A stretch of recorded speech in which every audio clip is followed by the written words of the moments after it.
Tu vois les politiciens français qui sont cumulards? Ce sont des petits joueurs de Bonneto en comparaison de mes gars du CEO. Mais alors des petits joueurs, il y en a un, j'ai dû mettre des tirets dans le livre, il y a 2 pages comme ça. Tellement il cumule, il est sur 2 pages.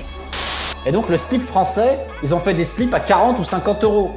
Mais qui va acheter un slip à 50 euros, Greg? Mais qui va acheter un slip les gens qui ont payé 20 000 balles pour leur place pour l'ouverture. Bah, je te dis, la brochure qu'on a fait pour Paris 2024, mais Pinocchio aurait pu la faire. Le championnat du monde de lutte de 2017, où il y a eu un trou de quasiment 2 millions d'euros, et on n'a pas retrouvé entre 600 000 et 800 000 euros en cash. Bon, ça, par exemple, faut rien dire, évidemment. Et donc, si tu veux, il y a eu toutes ces lois, c'est pour ça qu'il y a autant d'organisations sportives en France, autant de grands événements, on se rappelle la Coupe du monde de rugby, la Coupe du monde de football féminin, etc. Parce qu'en fait, en termes légaux, c'est super avantageux pour ces associations internationales. Attends, c'est-à-dire que c'est le CIO qui va décider si on a le droit de manifester? Ou de faire une réunion ou une conférence, ouais.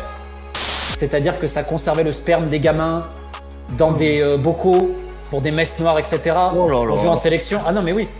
D'ailleurs, est-ce que le ministère aurait couvert un président de fédération française interdit de territoire au Maroc pour viol sur mineur? J'ai rien dit, pardon, excusez-moi. Mais je peux pas donner son nom, j'ai pas le dossier, les gars, et personne veut le donner.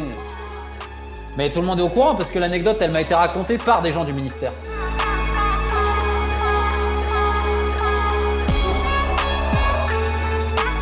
Bonsoir tout le monde et bienvenue dans une nouvelle édition de Pas Content avec Tabibian, une édition en direct et ça faisait super longtemps qu'on n'avait pas fait de direct, donc du coup vous allez pouvoir, comme à l'ancienne époque, poser vos questions dans le chat, poser vos questions via Tipeee Stream pour ceux qui veulent faire des dons et on y répondra bien évidemment avec notre invité de ce soir. Alors c'est un live un petit peu particulier puisque pour la première fois nous allons faire un live non pas en direct, enfin on est en direct mais on va pas être face à face avec mon invité, chacun va être chez soi pour une raison simple, c'est que notre invité n'a pas trop la possibilité, dirons-nous, de se rendre en France, à moins d'avoir fort peu de considération pour son intégrité physique. Et on salue d'ailleurs nos amis qataris. Voilà pourquoi il est caché dans la ville de... Non, je déconne. On accueille ce soir Alain Soral. Non, je déconne aussi. Alors du coup, bonsoir Romain Molina. Est-ce que tu m'entends? Est-ce que tu es là? Mais je t'entends parfaitement. Alors, je te remercie pour l'introduction. De retour. Attends, on est bon. Donc du coup, ça me fait très plaisir de te recevoir et ça me fait très plaisir que tu nous aies donné l'exclu aussi parce que c'est la première interview que tu fais sur ton dernier bouquin qui est top des ventes sur Amazon, qui est sorti lundi, si je dis pas de bêtises. Sorti lundi, que je n'ai toujours pas et que tu n'as toujours pas physiquement parlant, c'est quand même magnifique. Exactement. Ce qui est dingue, c'est que toi, tu l'as pas reçu, quoi. Ouais. Pourtant, j'habite pas non plus si loin que ça. L'Andalousie, c'est pas si loin que ça. Mais bon, je ne l'ai pas encore reçu. Et en tout cas, je remercie ceux qui l'ont déjà lu. Et on va envoyer ce soir, parce que en effet, je ne suis pas très content de ce qui se passe dans le milieu sportif et notamment des Jeux Olympiques. Donc, tu es connu pour avoir un certain franc-parler, on va dire, sur les questions. Alors, on te connaît surtout sur les questions footballistiques. Il y a quand même des gens qui demandent si tu peux te présenter. Donc, est-ce que tu peux te présenter? Et bien sûr. Alors, Romain Molina, Isérois. Du Nord Isère, même exactement, d'un petit village qui s'appelle Eyrieux. Je suis journaliste indépendant ou écrivain, les gens mettront le terme qui leur plaira, d'investigation. J'ai fait des enquêtes, notamment dans le milieu sportif, pour le New York Times, le Guardian, la BBC, CNN, Josimars en Norvège, Blast et The Inquisitor, principalement donc autour d'abus sur mineurs dans des fédérations sportives internationales, corruption, matchs truqués et autres. J'ai publié 10 livres, dont certains ont été traduits en Uruguay, Russie, Angleterre et Espagne. Et pour terminer, je dirais que 30 à 40 dirigeants du monde sportif ou entraîneurs sont aujourd'hui en prison, écroués, bannis ou suspendus suite à mes enquêtes. Voilà. Wow, joli palmarès. Donc on comprend que tu aies des petits problèmes à être dans notre beau pays? Non, écoute, les problèmes que j'ai, de toute façon, ils ne sont pas très compliqués à comprendre. Que ça soit les hackings, les campagnes de diffamation, toutes les armées numériques que j'ai pu prendre sur moi, elles sont véhiculées notamment par un club de football.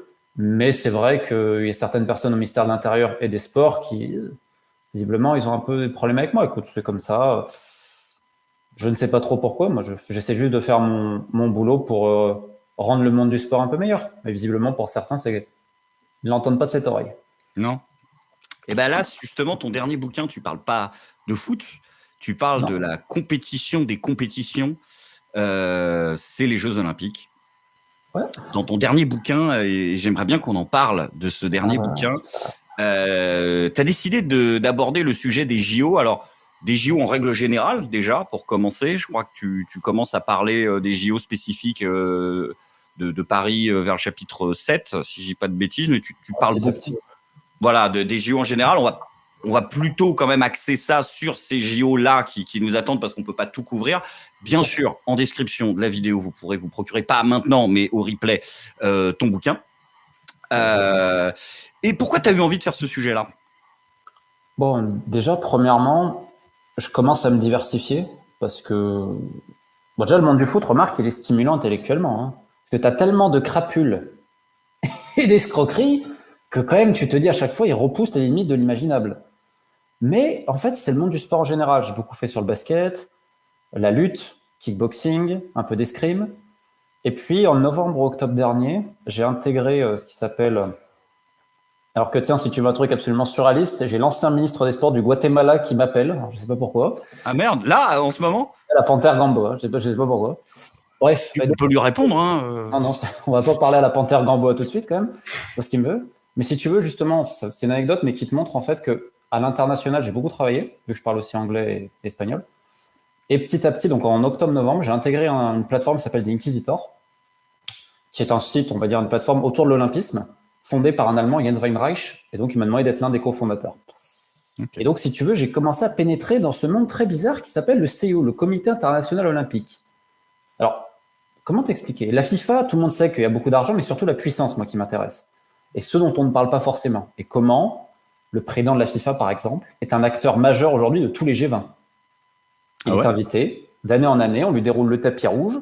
Et ça, c'est depuis que Mauricio Macri, ancien président argentin, l'avait invité. Et on rappelle que Mauricio Macri a notamment fait sa campagne électorale et sa popularité en Argentine par le fait qu'il était président d'un des plus grands clubs argentins qui s'appelle Boca Juniors. Et lorsque Mauricio Macri n'a pas été réélu à la Casa Rosada, et ben quelques mois plus tard, il a été embauché par la FIFA. Donc, si tu veux, et je te donne une anecdote marrante que j'ai eue il y a un mois de ça, j'ai obtenu une lettre du président de la Fédération d'Israël pour vraiment que les gens comprennent dans quel stade on est. Le président de la Fédération d'Israël remercie le président de la FIFA pour son implication et son rôle dans les accords d'Abraham. 3 milliards de dollars, c'est le montant des ventes d'armes effectuées par Israël à plusieurs États arabes depuis la signature des accords d'Abraham en septembre 2020, soit en moins de 2 ans. Une information révélée par le ministre de la Défense Benny Gantz. Les autorités militaires n'ont pas fourni de détails sur les armes israéliennes vendues au pays en question. Benny Gantz a néanmoins précisé que dans ce même laps de temps, plus de 150 réunions de responsables de la défense de Tsahal avaient eu lieu avec leurs homologues des pays signataires. Donc alors, où le président de la FIFA est intervenu pour la normalisation des relations entre Israël et les Émirats arabes unis notamment. Et en fait, alors déjà, qui l'a invité? C'est la question. Ouais. Est-ce que c'est la Maison-Blanche? Est-ce que c'est Israël? Ou est-ce que c'est les Émirats? Mon petit doigt me dit que ce serait les Émirats quand même, parce qu'ils s'entendent très très bien avec les gens du Golfe. Et en fait, comment ils ont utilisé le football aussi pour cela. Mais quand tu lis cette lettre et que tu dis, donc, en gros, le mec, il est président du foot mondial, mais il intervient dans les accords d'Abraham.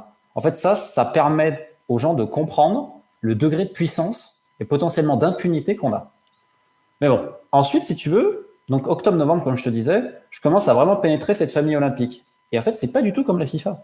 La FIFA, d'apparence, tu te dis, bon, il y a, alors tu mets des guillemets, hein, il y a une apparence démocratique. Un pays, un vote. Donc, tu as plus de 200 fédérations à travers le monde, tu as Aruba, tu as Haïti, évidemment, toujours, tu as l'Irak, tu as le Yémen, tu as la France. Et en fait, la voix de cette fédération-là, elle est aussi importante que celle de la France, des États-Unis ou de l'Espagne. Un pays, un vote. Bon. Mais le Comité international olympique, c'est pas ça. Hein. C'est 105 membres cooptés entre eux, qui ne rendent de compte à personne. T'as aucune décision sur les élections, aucune transparence. C'est un peu une secte, si tu veux. C'est la secte du secret. Et là, pour que vraiment les gens comprennent. Alors, c'est fascinant parce que tu retrouves dans les membres du CIO le prince Albert de Monaco. Ah ouais? L'émir du Qatar, une très proche de Paul Kagame aussi, le président rwandais, et ce que j'appelle les totems de l'olympisme. C'est des gens qui sont là depuis 10, 20, 30 ans. Et tu vois les politiciens français qui sont cumulards, ce sont des petits joueurs de bonneto en comparaison de mes gars du CIO. Mais alors des petits joueurs, il y en a un, j'ai dû mettre des tirets dans le livre, il y a 2 pages comme ça. Tellement il cumule, il est sur 2 pages. On en parlera tout à l'heure parce que lui, c'est une légende. Et donc, c'est quand même intéressant. Et pour que les gens comprennent, j'ai eu plus de facilité à enquêter et à récupérer les traces de réseaux djihadistes liés à Al-Qaïda au Yémen Ah, t'as des loisirs étranges, hein, quand même. qu'à pénétrer l'intimité du CO à Lausanne. Alors ça te montre le degré pour te montrer à quel point c'est compliqué le CO. J'ai trouvé que c'était plus facile de savoir d'où venait l'argent des milices soudanaises, par exemple, au Yémen, ou ancien Al-Qaïda Yémen, que de savoir exactement ce qui se passe à Lausanne pour le CO. Donc comme ça, avec ça, pour que les gens comprennent qu'il y en a qui vont dire c'est du sport. Non, non, c'est pas du sport. C'est bien plus que ça. Oui, c'est bien plus que ça. Et là, on a avec ces JO-là une vraie fusion entre justement le politique et le sportif. Moi, je me suis amusé dans des chroniques plutôt humoristiques et je pense pas avoir été le seul à me moquer un petit peu de Anne Hidalgo et de son organisation catastrophique. Mais derrière ça, il y a des choses qui sont quand même nettement moins drôles. J'ai un homme pour toi d'ailleurs. Si tu veux faire des vidéos humoristiques, le vrai patron de 2024, c'est Monsieur Taubois. C'est quelqu'un du badminton. Thobois. Pour une raison simple, c'est que on peut balancer. Je veux dire, vas-y. C'est vrai, sur Tabibi, on n'est pas beaucoup suivi, donc c'est pas grave. Ben voilà, c'est pas grave. Voilà. Donc, je suis pas obligé de changer de pays comme toi, ça me va. Tu veux pas aller en Arménie Si, mais de mon plein gré. Ah, voilà. Mais moi, je suis de mon plein gré. Je suis parti en Angleterre, en Écosse et ici. Tu sais, juste avant de venir, j'étais à la piscine, donc ça va, j'ai pas à me plaindre. Et comme je te disais, c'est le patron quasiment, parce qu'en fait, au comité d'organisation, il y en a certains, ils étaient tellement occupés à réparer leurs histoires intimes, on va dire ça comme ça, parce que par exemple, il y a certains pontes du comité d'organisation qui sortaient avec 2-3 femmes du comité d'organisation à la fois. Et à un moment donné, dans les réunions, c'était un peu problématique, tu vois. Donc, il y a eu tellement de problèmes de coucherie les uns avec les autres qu'il y en a un, il a récupéré les faux marrons. Et donc, c'est absolument incroyable, quoi. Monsieur Taubois, je te dis. Tu verras, son nom sortira dans quelques années pour d'autres affaires et tu me diras. Tu penses ? Ah, bah écoute, à l'international, quand j'ai posé la question, on m'a envoyé des petits documents. J'ai dit, oulala, mais comment ce monsieur, ils l'ont mis là ? Puis bon, pour les appels d'offres, etc., c'est le folklore, quoi, on va dire ça comme ça. Alors, si on parle un peu du sujet des JO, on va parler de 2024, mais avant ça, j'aimerais juste rapidement, c'est un peu la première question, et c'est un aspect que tu évoques dans le bouquin. Avant 2024, il y avait eu un traumatisme, c'était 2012, ces JO qu'on devait avoir et qu'on n'a pas eu. Et on a presque l'impression, quand on te lit, qu'en 2012, on était trop naïf, quoi. On pensait en fait, on y croyait que c'était le meilleur qu'elle allait gagner. Et d'ailleurs, c'est un truc, juste une petite parenthèse que tu dis en ouverture, c'est que la fameuse phrase de Coubertin, l'important c'est de participer, n'a absolument jamais été prononcée par Coubertin, qui visiblement n'était pas aussi ouvert et tolérant que ce qu'on en laisse penser. Voilà, il n'avait pas qu'une inimitié envers le Troisième Reich, dirons-nous. Ah, mais disons que c'était pas bon d'être une femme vis-à-vis de lui, tu vois. Je pense que en termes rétrogrades, il avait un certain niveau quand même. Voilà, l'important c'est de participer pour les hommes. Voilà. Entre blancs et hommes. C'est mieux entre blancs, tu vois. Entre blancs et hommes et probablement hétérosexuels aussi, je suppose. Non, je pense probablement avec un peu d'argent quand même, un certain statut aussi, social quand même. Bon, la liste devient très vite réduite, quoi. On va quand même pas se mélanger avec la plèbe, avec les sans-culottes, avec les sans-dents. Quand même un peu oui, non, soyons réalistes. Dans la revue olympique de juillet 1912, il écrit « Une petite olympiade femelle à côté de la grande olympiade mâle. Où serait l'intérêt ? Impratique, inintéressante, inesthétique, et nous ne craignons pas d'ajouter incorrecte. Telle serait à notre avis cette demi-olympiade féminine. » Et même s'il autorisa la participation de quelques femmes aux JO de Paris de 1924, il déclara 11 ans plus tard « Je n'approuve pas personnellement la participation des femmes à des concours publics. Aux Jeux Olympiques, leur rôle devrait être surtout, comme aux anciens tournois, de couronner les vainqueurs. » Quant aux accusations de racisme, elles viennent de ses propres mémoires où il s'est défini comme un colonialiste fanatique et où il écrit « Les races sont de valeurs différentes. Et à la race blanche, des sangs supérieurs, toutes les autres doivent faire allégeance. » Et en plus de ça, il y a son admiration pour les Jeux de Berlin de 1936 et sa complaisance avec le régime nazi.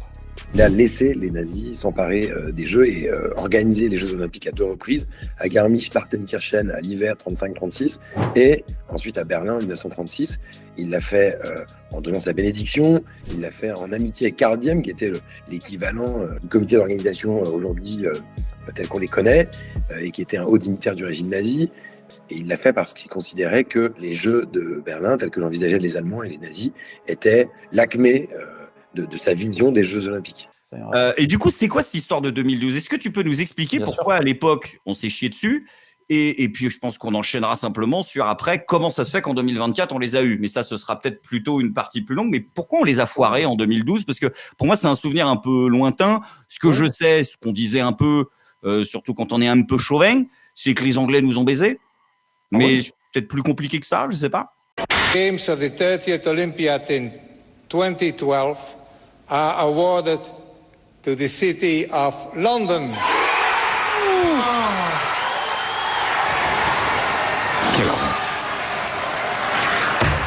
C'est terrible.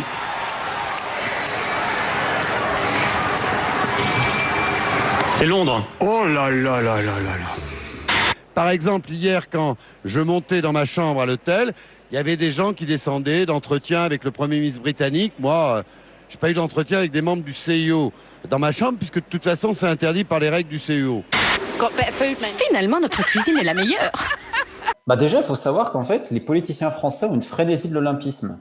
C'est-à-dire que déjà, à l'époque, on a essayé de faire passer Lille. Je crois que c'était 96. Bon, ça n'a pas marché, ça n'a pas passé. Ensuite, il y a eu la candidature de Paris 2008 qui a été un désastre. Et puis Paris 2012. Avec Bertrand Delanoë, Anne Hidalgo, que je crois qui était déjà là, et Jacques Chirac. Alors, Paris était favori. Ça s'est joué à 3 réellement. Il y avait Madrid, Londres et Paris.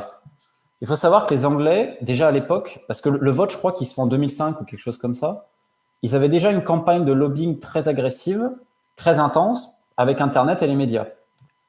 Et notamment une personne qui s'appelle Mike Lee, les gens peuvent taper, c'est un grand lobbyiste du sport, qui a fait énormément d'argent, donc Lee, L-E-E. Et Bertrand Delanoë l'appelait Monsieur Salcou.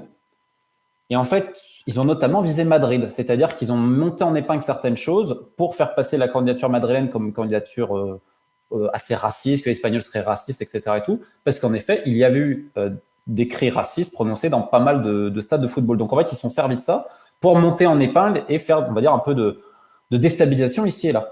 Et vis-à-vis de la France, en fait, elle se sentait assez tranquille et il y a eu beaucoup de mauvaises décisions, en fait.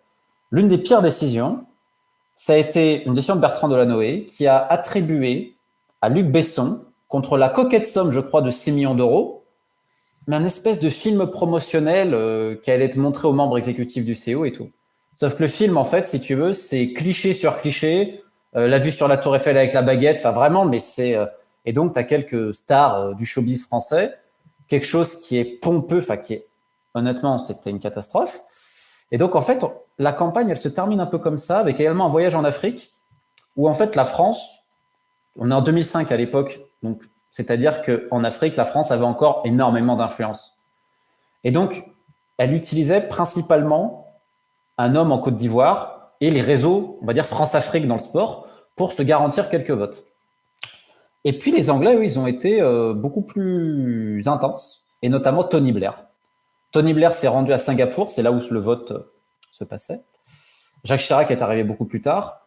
Et en fait, si tu veux, à l'époque, quand la France perd, donc ils te disent non, mais ça n'a pas été propre. Et en gros, ils sous-entendent que les Anglais ont acheté quelques votes. Globalement, c'est ce qui est sous-entendu, parce qu'ils avaient fait le compte avant, la France passait, etc. Un rapport que je me suis procuré sera après. Il y a un chapitre que j'ai appelé pour 4 traîtres, parce que selon le directeur international de la campagne, il y en a 4 qui ont trahi. Il y a un Libanais, je crois un Guinéen, et 2 autres, j'ai perdu les noms. De toute façon, c'est dans le livre. Donc, si tu veux, ils estiment ça. Sauf qu'en fait, ce qui s'est passé réellement, c'est que Henry Kissinger leur a dit quelques mois plus tard, il leur a dit, mais vous n'avez rien compris au CIO. La France n'a rien compris au CIO. Le CIO, pour faire simple, c'est une courtisane, et elle se donne au plus offrant. C'est-à-dire qu'elle se donne financièrement, mais également en termes de séduction, avec l'ego, avec tout ça. Et les Anglais ont fait un véritable numéro de charme, avec, si tu veux, beaucoup d'emphase. C'est-à-dire que le CIO, il faut les accueillir comme des princes. Ils se prennent pour les rois du monde. Et bon, il y a eu plein de légendes comme quoi Chirac n'aurait pas aurait fait son rôle, etc. et tout. Mais, donc, si tu veux, ça crée un traumatisme. Je ne spoil pas tout, mais en effet, il y a eu des voix qui, au dernier moment, sont parties pour les Anglais. Mais en fait, il y avait Madrid en même temps. Ce que les gens ils oublient, c'est que c'était un match à 3. Madrid était tout près aussi. C'est juste que la France, elle fait une très bonne première partie de campagne et la deuxième, elle pense que c'est bon et elle se repose sur ses lauriers, tout simplement. Le truc de Luc Besson, ça a été une catastrophe, par exemple. Ouais, Est-ce que c'était pas mieux que la merde qu'on a avec Ariel Dombal, là? Je sais pas si t'as vu le clip, c'est un enfer. Non, mais ça a coûté 6 millions quand même. 6 millions, un petit clip de promotion. 6 millions, ouais. C'est vrai que c'est cher. Ouais. Enfin, on le verra dans ces JO-là, et c'est vraiment un des points du bouquin qui est passionnant. Enfin, tout a été surcoté, tout a été surévalué. Le fric, on ne sait pas où il est parti, et on en parlera. Mais donc 2024, on a ces JO-là. Et est-ce que ça a été plus simple que la fois d'avant, ou est-ce que il n'y aurait pas eu des petites histoires de trahison interne qui auraient pu là aussi nous faire passer à côté du truc? Ce qui est assez incroyable déjà, c'est que déjà 2024, c'est les ruines de 2012. En fait, il y a tellement cette idée, faut pas reproduire ce qu'on a fait en 2012. C'est pour ça que par exemple, et c'est quand même très marrant, c'est que c'est commencé avec David Douillet qui passait des appels. Littéralement, l'architecte de la campagne de 2024, c'est un homme qui est mort aujourd'hui, qui s'appelle Monsieur Lapasset, qui était l'ancien président de la Fédération de rugby française et du rugby international. Qui, on va dire, dans le milieu sportif, c'était le français qui pesait le plus. Et c'est là l'ironie, je t'ai parlé de Monsieur Salcou et des Anglais, on va dire leur coup bas, Delanoë et tous les autres disaient « Oh, c'est honteux ». Et ben la France les a embauchés, à prix d'or. Et donc, en fait, la campagne, elle n'est pas menée par des Français, elle est menée par des Anglais et Lapasset. Parce que Lapasset connaissait justement les lobbyistes anglais, notamment pour l'introduction du rugby à 7 en discipline olympique. Donc, en fait, on a fait une énorme campagne de lobbying. On a même, je ne sais pas si tu te rappelles, Bernard Pivot était outré, parce qu'à l'époque de 2024, ils avaient fait un anglicisme. Et en fait, on avait mis une campagne, un slogan en français, mais surtout en anglais. Mm-hmm. Et donc, c'est les Anglais qui vont monter ça. Et puis, alors, au début, tu avais plein de villes candidates, sauf que plus ça avance et plus le CIO a des demandes surréalistes. C'est-à-dire que plus les projets sont pharaoniques, tu comprends, c'est le show, etc. Et là, ce qui est assez intéressant à suivre, c'est que tu as 3 en fait, villes qui restent. Tu as Budapest, Los Angeles et Paris. Alors, Budapest, c'était une ville, entre guillemets, de taille moyenne, si tu compares aux 2 autres. Ça rappelait un peu les candidatures de Barcelone et tout. Sauf que ça fait partie, évidemment, de la stratégie d'Orban vis-à-vis de devenir aussi un pays d'accueil sportif. C'est pour ça qu'il y a de plus en plus de compétitions internationales et de fédérations qui sont délocalisées en Hongrie, parce que fiscalement, c'est très avantageux pour elles.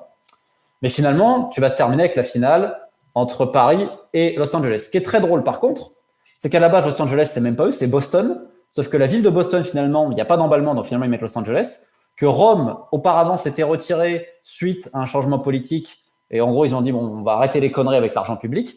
Et que s'il y avait une ville allemande, je crois que c'est Hambourg, les gens avaient fait un référendum en disant, on n'en veut pas des JO. D'ailleurs, à Budapest, c'est pareil. Il y a eu des pétitions en disant, on n'en veut pas de vos JO. Et tu remarqueras que si on l'avait fait en France, je suis pas sûr que les gens ils ont refusé. Voulu, hein. Mais ils ont refusé. Ah, il y a les deux qui ont refusé, c'est Los Angeles et Paris. Ils n'ont pas besoin de référendum. C'est comme pour les Jeux Olympiques 2030. Là, je suis curieux de savoir si les Français les veulent. Ben non, il n'y a pas de référendum. Tu vois. Il y a des référendums de partout pour savoir, mais en France, non. Non. Et en fait, si tu veux, ce qui va se passer, c'est que, et là, c'est tout un jeu politique entre l'élection de Trump, qui soi-disant va bouleverser quelque chose, comme si Trump allait bouleverser. Enfin, faut vraiment, pour que les gens comprennent, tous les États du monde se mettent à genoux devant le CIO. Poutine avec la Russie. Parce que pendant 20 ans, le CIO, ils ont mangé la gamelle de Vladimir et les oligarques. Alors aujourd'hui, quand ils disent « Oh, la Russie, c'est des méchants », j'ai envie de rigoler un petit peu quand même. Xi Jinping en Chine, Sydney en Australie, Séoul en Corée du Sud, Tokyo au Japon et les Anglais avec Londres. Tous, ils sont d'accord. Et pour Trump, quelque part, il y avait un argument de campagne disant « Ça va créer des emplois ». Tu sais, avec ce sempiternel mythe des jeux qui paient les jeux. Oui, bien sûr, d'accord. Personne n'a réussi. On en parlera parce que de la rentabilité des jeux. Ouais. Et donc, si tu veux, il y a beaucoup d'intox en fait. Quand Trump est élu, la France, qu'est-ce qu'elle va faire? Elle va payer des boîtes d'intelligence économique pour flinguer Trump et pour dire oh, regardez, c'est pas bien les JO, vous avez vu les lois de Trump, etc. Oh, c'est le vilain Trump, oh, c'est le vilain Trump, on les veut. Donc en fait, vous êtes pareil que Londres en 2012, tu vois. C'est exactement et pareil que les autres, parce que je crois que tu dis à un moment justement qu'il y avait eu dans les arguments justement défavorables aux JO de 2024 que oui, mais attention, si Marine Le Pen elle est élue. Ça pourra être les JO dans le pays de l'extrême droite. Alors que. Et que ça avait été utilisé. Alors que par les Américains. Ouais. Et par contre, au CO, alors bon, ils se mettent avec tout le monde. Faut comprendre qu'ils sont très amis avec le président d'Azerbaïdjan, avec Paul Kagame du Rwanda, avec l'Ouzbékistan, enfin bon, l'Arabie Saoudite. Bon, si tu veux, ils ne font pas vraiment de différence. Et en fait, oui, c'est ça l'anecdote qui, moi, m'a tordu de rire, c'est que quelques mois après l'élection américaine, tu as l'élection française. Mm-hmm. Et là, tu as tous les partis, tous les hommes politiques de droite comme de gauche, ou de centre, ou de ce que tu veux, ben, ils étaient favorables à Paris 2024. Hein. Tous. Alors, il y a Jean-Luc Mélenchon qui avait dit, bon, petite réserve sur les deniers publics, et puis au moment de l'élection, il a dit non, je suis pour Paris 2024. Ah ouais. Donc, ils sont tous pour Paris 2024. Mais tu vois, ce qui est fou, dans un pays où ils ne sont incapables de s'accorder sur la moindre chose, arrivent les Jeux Olympiques, ils veulent tous être sur la photo. Mais c'est incroyable. Enfin, comment ça se fait que même Mélenchon, il se dit, il recule sur ça? Est-ce que tu es étonné vu la carrière politique du bonhomme? Oui, non, mais ce qui m'étonne surtout, c'est que tout le monde se mette à genoux devant l'organisme.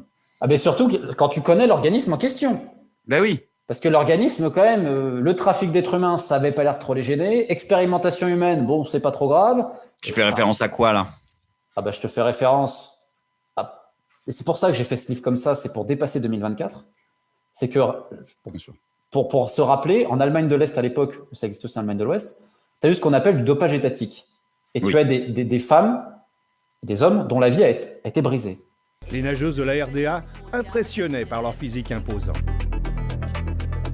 On découvrira plus tard que le pays avait mis sur pied un vaste programme de dopage institutionnel. Un dopage de masse surveillé par la Stasi, la police secrète de l'époque. Plus de 10 000 athlètes en seront victimes. Les conséquences seront dramatiques. Cancer, malformations chez les enfants, certaines femmes étaient tellement dopées aux hormones mâles qu'elles ont dû changer de sexe. Un sujet qui est encore sensible aujourd'hui. Et quelques années après, 2005-2006 je crois, tu as Thomas Bach. Thomas Bach, c'est le président aujourd'hui du Comité international olympique. C'est le roi soleil. De Louis XIV, justement, et tout le monde l'appelle comme ça. Ça, justement, je voulais faire une partie sur ça, qui visiblement, c'est ça, le mec gère tout, quoi. Exactement. Et donc, à l'époque, il est président du comité olympique allemand. Et là, et c'est pour ça qu'il faut que les gens comprennent ces fameuses valeurs olympiques. Tu as 5 coachs qui ont avoué avoir dopé les athlètes à leur insu, etc. Et tout. Et lui, qu'est-ce qu'il dit? Faut t'avouer à moitié pardonner, voyons, Greg. Attends, ça va, c'est pas très grave. On a juste détruit l'humanisme. Mais franchement, on devrait prendre exemple sur ce monsieur.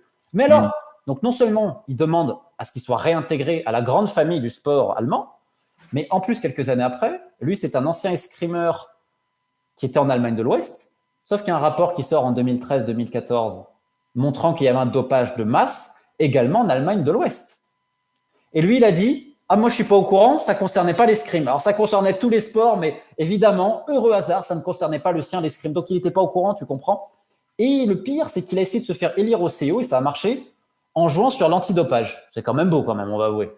Et donc, si tu veux, pourquoi j'en parle et pourquoi il y a un lien, c'est que quand la France va tout accepter de ces gens-là et à dire à Thomas Bach, oh, monsieur le président, François Hollande, il était là, il lui disait, oh, monsieur le président. Emmanuel Macron était là, oh, monsieur le président. Oh, monsieur le président. Et que Bach, il était là avec sa petite taille, il les toisait, tu sais, et qu'il lui parlait de valeurs olympiques en disant vous êtes incroyable. Faut jamais qu'ils oublient qu'ils ont dit ça à un homme qui a voulu réintégrer 5 entraîneurs qui ont participé à des expérimentations humaines de masse sur des jeunes filles et des jeunes garçons. C'est ça les valeurs olympiques. Ouais. C'est beau, hein? Ouais. Donc, du coup, on ne sera pas forcément étonné de pas mal de choses dont on va parler ce soir. Donc 2024, si on reprend un peu la chronologie, la parenthèse étant fermée, on obtient ces JO, mais ce que tu dis dans le livre, c'est qu'on les obtient au prix, on va dire, d'une stratégie de lobbying plus que discutable moralement. Comme les Anglais en 2012, qu'on a dit, les Anglais vraiment... C'est ça. Donc du dîner privé, de la promesse de soutien financier, de la courtisanerie de personnalité. Très courtisan, très séducteur, avec Lapassé en homme d'orchestre et Mike Lee, l'anglais. Et puis quand même une meilleure candidature, quand même, c'est quand même un peu mieux fait.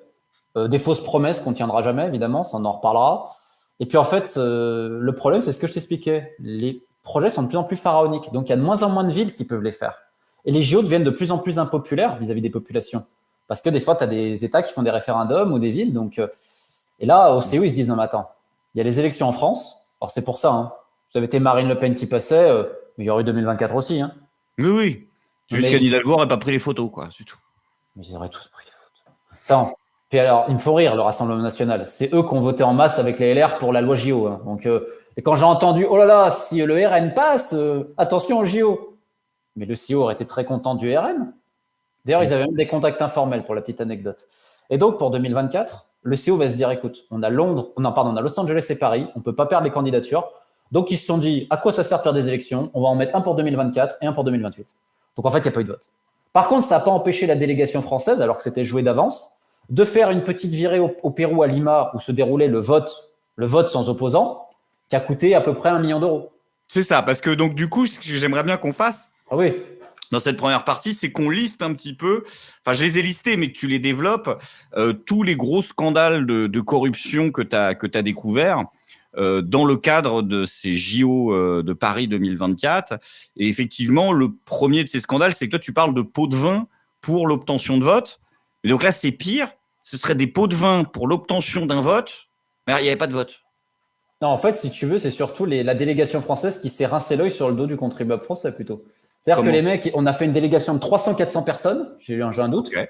le plus grand restaurant de Lima, le champagne à flot, etc. Alors que, il n'y avait pas de vote.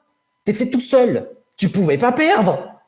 Donc, que tu envoies certains. Et puis Tony Estanguet, il a dit non, mais on a été raisonnable dans le budget, fallait inviter les présidents de fédération. Mais qu'est-ce que les présidents de fédération en France, qui pour la plupart vivent sous perfusion d'argent public et détournent des fonds, ils sont tous quasiment en déficit avec des affaires en voulez-vous, en voilà.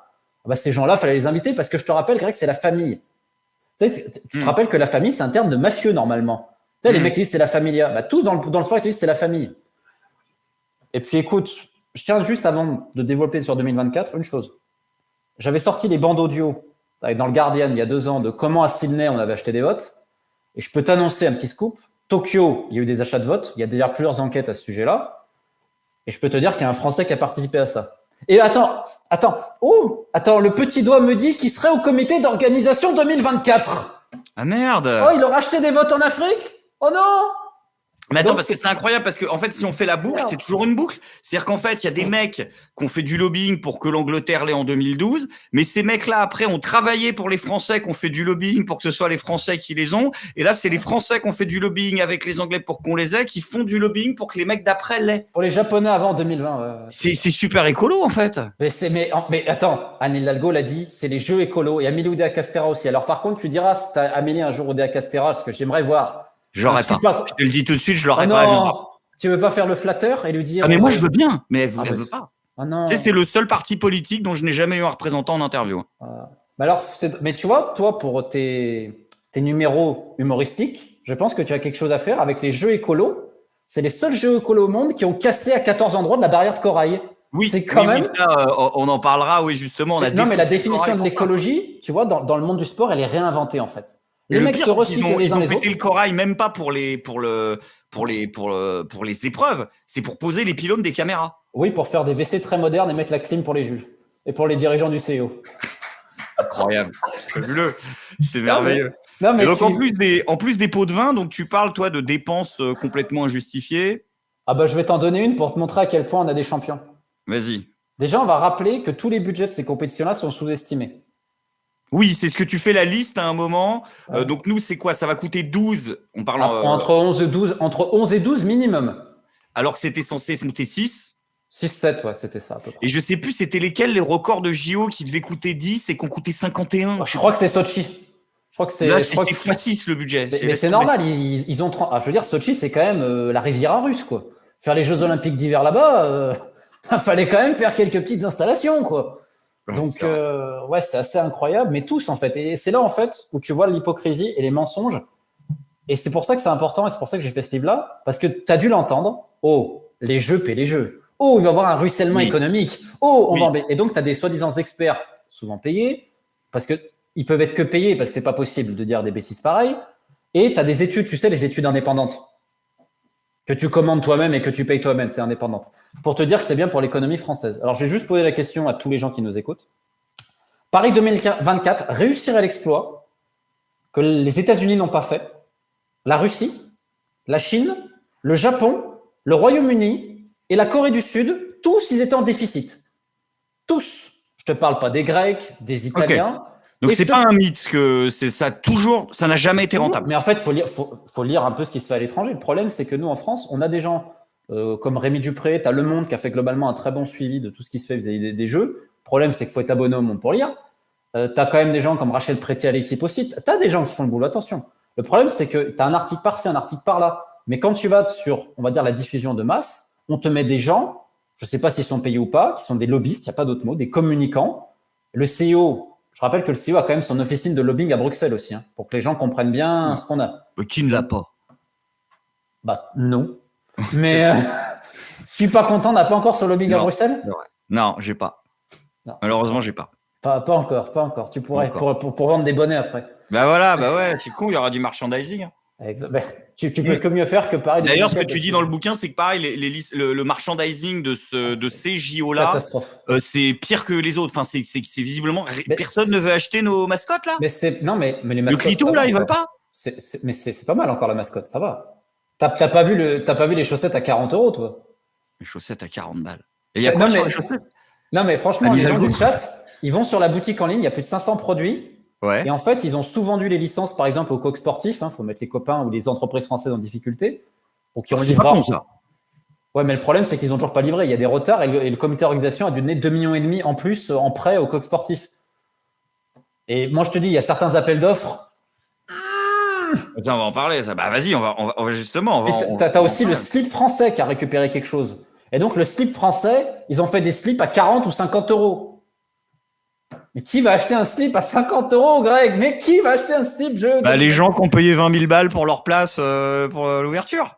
Non, mais ils vont pas acheter ça. Puis eux, ils pensent que les touristes asiatiques, parce qu'ils prennent les Asiatiques pour des débiles, ils disent, c'est bon, le Chinois, le Japonais, il va arriver, et puis il va nous acheter une casquette à 30 € et un bonnet, parce qu'il y a des bonnets aussi, des bobs. Il y a des bobs à 30 €, je crois. Ils ont fait une lunchbox, comme ils appellent ça, puis plein de produits où tu te dis, non, mais c'est pas possible, parce qu'en plus, ils sont vilains, quoi. Ils sont vilains, la plupart des produits. Ils sont ultra épurés, mais c'est trop, beaucoup trop cher. Mais pourquoi ils sont trop chers? C'est que certains groupes ont dû payer la licence, derrière, forcément, ils doivent mettre plus cher. Donc tout ça, mais le problème, et là on en revient aux dépenses, c'est que actuellement en marketing, ils sont tellement loin de leurs chiffres. Et non, dans le chat, vous pouvez voir les chaussettes, il y en a, je me rappelle, à 40 €. Je suis allé vérifier. Si tu veux, ils sont tellement loin de leurs chiffres que qui va devoir rembourser ça, le trou? Je sens que ça va être nous, ça. Bah oui, mais si vous faisiez des efforts aussi, là, au lieu de pas être content, allez acheter un slip à 40 €, bon sang. Ouais, faut soutenir l'effort de guerre. Acheter des slips à 40 € pour soutenir les JO. Tiens, tu vois, il y a quelqu'un dans le chat qui dit qu'ils ont mis des chaussettes à 54 €. Et ça, je demande qui dit mieux. 54 € les chaussettes. Si vous êtes dans le chat, amusez-vous. Vous pouvez aller sur le site de la boutique. Dédicace à celui qui nous trouvera le produit. Regarde, 54 € le lot de 2 paires. Il y a 2 paires, excusez-nous quand même. Il y a 2 paires. Ah bah voilà, tu racontes de la fake news aussi. Donc 4 chaussettes. On a 15 balles la chaussette. Franchement, 15,50. Mais tu vois, il y a des polos à 100 €. Enfin, les gens peuvent voir en plus les produits. Il y en a qui sont abominables, mais vraiment. Le pire, c'est le stylo. Franchement, il faudrait que quelqu'un mette la capture d'écran du stylo. J'ai jamais vu un stylo aussi horrible à 8 ou 10 €. Et donc, juste pour terminer, parce que là, tu parles d'argent public et privé, c'est intéressant. C'est qu'il faut se rappeler que Albertville et Grenoble à l'époque, Grenoble, pendant 26 ans, les Grenoblois, ils ont dû rembourser ça avec une augmentation des impôts locaux qui était colossale. Et je tiens à signaler que, par exemple, le tremplin de saut à ski, qui était un des symboles des Jeux Olympiques d'hiver de Grenoble, depuis 90, il est en friche, abandonné.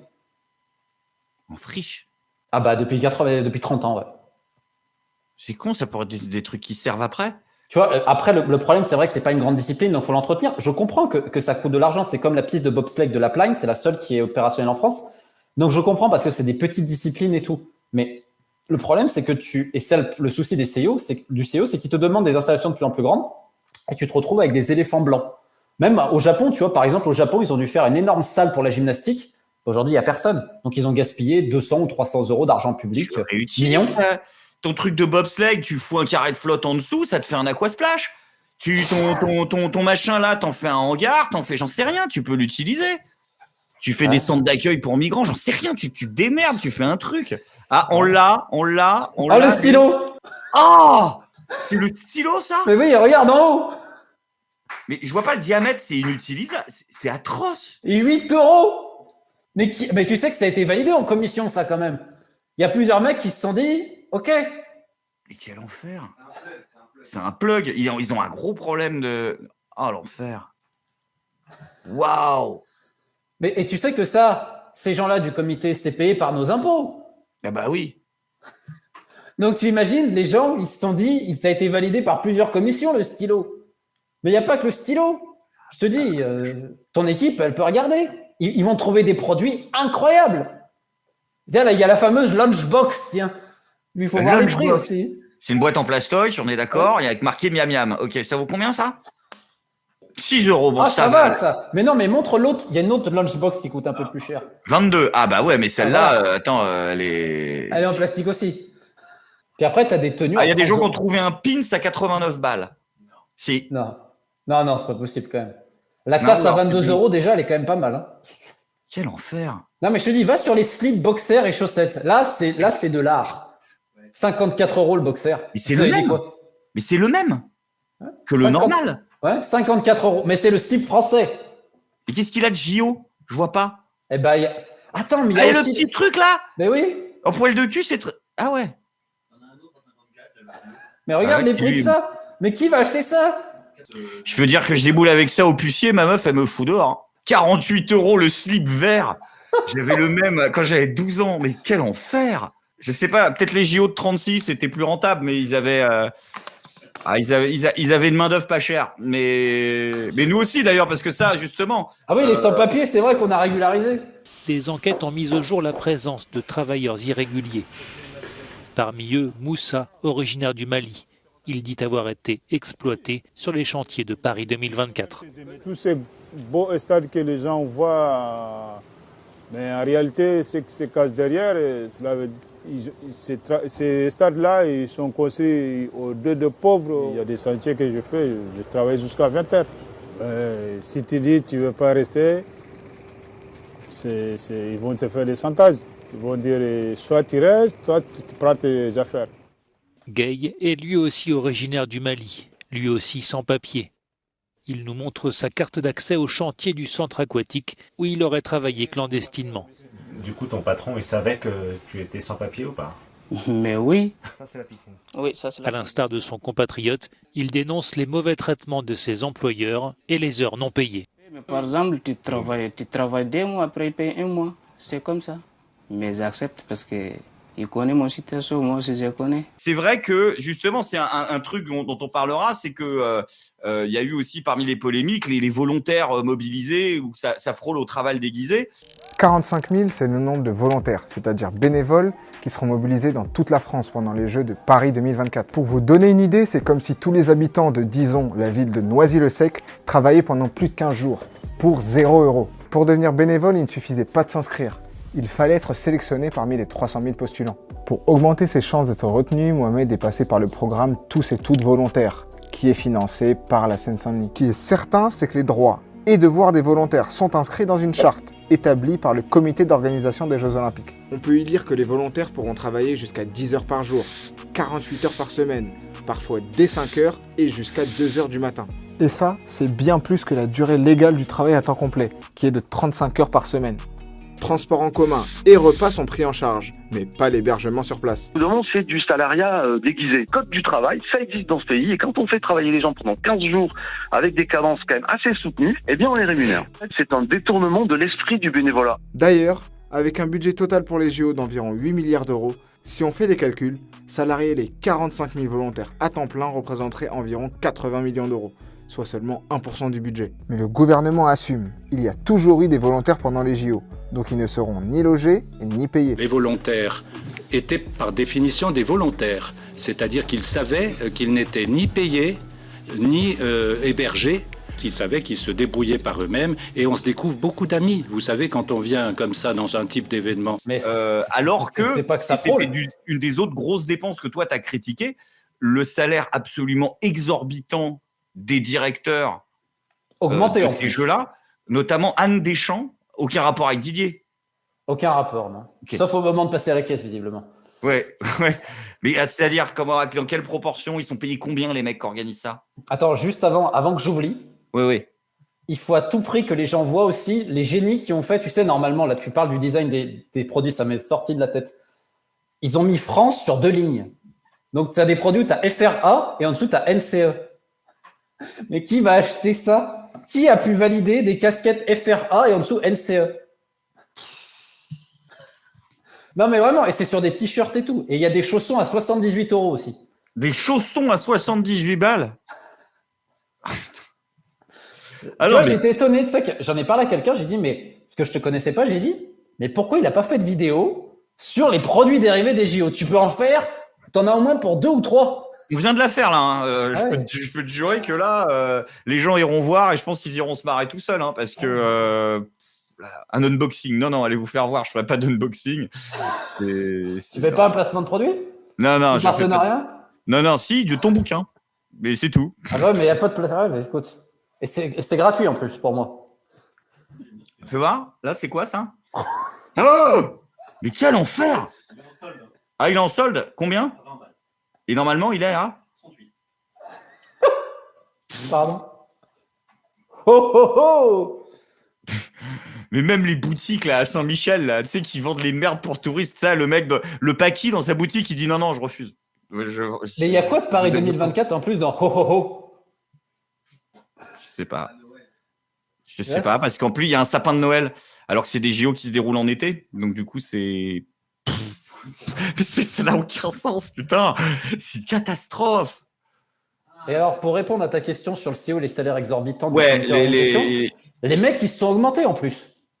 Ah, parce que c'est eux, bien évidemment, qui choisissent. Ah, ils sont là, France, ouais. Et celui-là encore, ça va, le peignoir comme ça. Va, hein, c'est pas le pire. Hein. Ah non, celui-là, ça va, il y a équipe. Moi, je te parle de la casquette FRA et en dessous NCE. Mais bon, c'est quand même 70 € le peignoir, quand même. Ouais. Alors, du coup, revenons sur les salaires de nos amis dirigeants. Donc, qui bien évidemment. Donc, c'est comme pour les politiques, c'est eux-mêmes qui décident de leur propre augmentation. Sinon, c'est pas drôle. Ils ont justifié ça en disant quand même la compétence, ça se paye. Donc, la compétence des mecs du marketing qui ont été augmentés. Attends. Ton stylo carotte, là, il faut payer le mec qui a. Non, mais ils sont mis combien là? Combien ils sont payés pour l'organisation? Enfin, je suppose qu'ils touchent pas tous le même truc. Alors, c'était Complément d'enquête qui avait fait quelque chose spécialement là-dessus.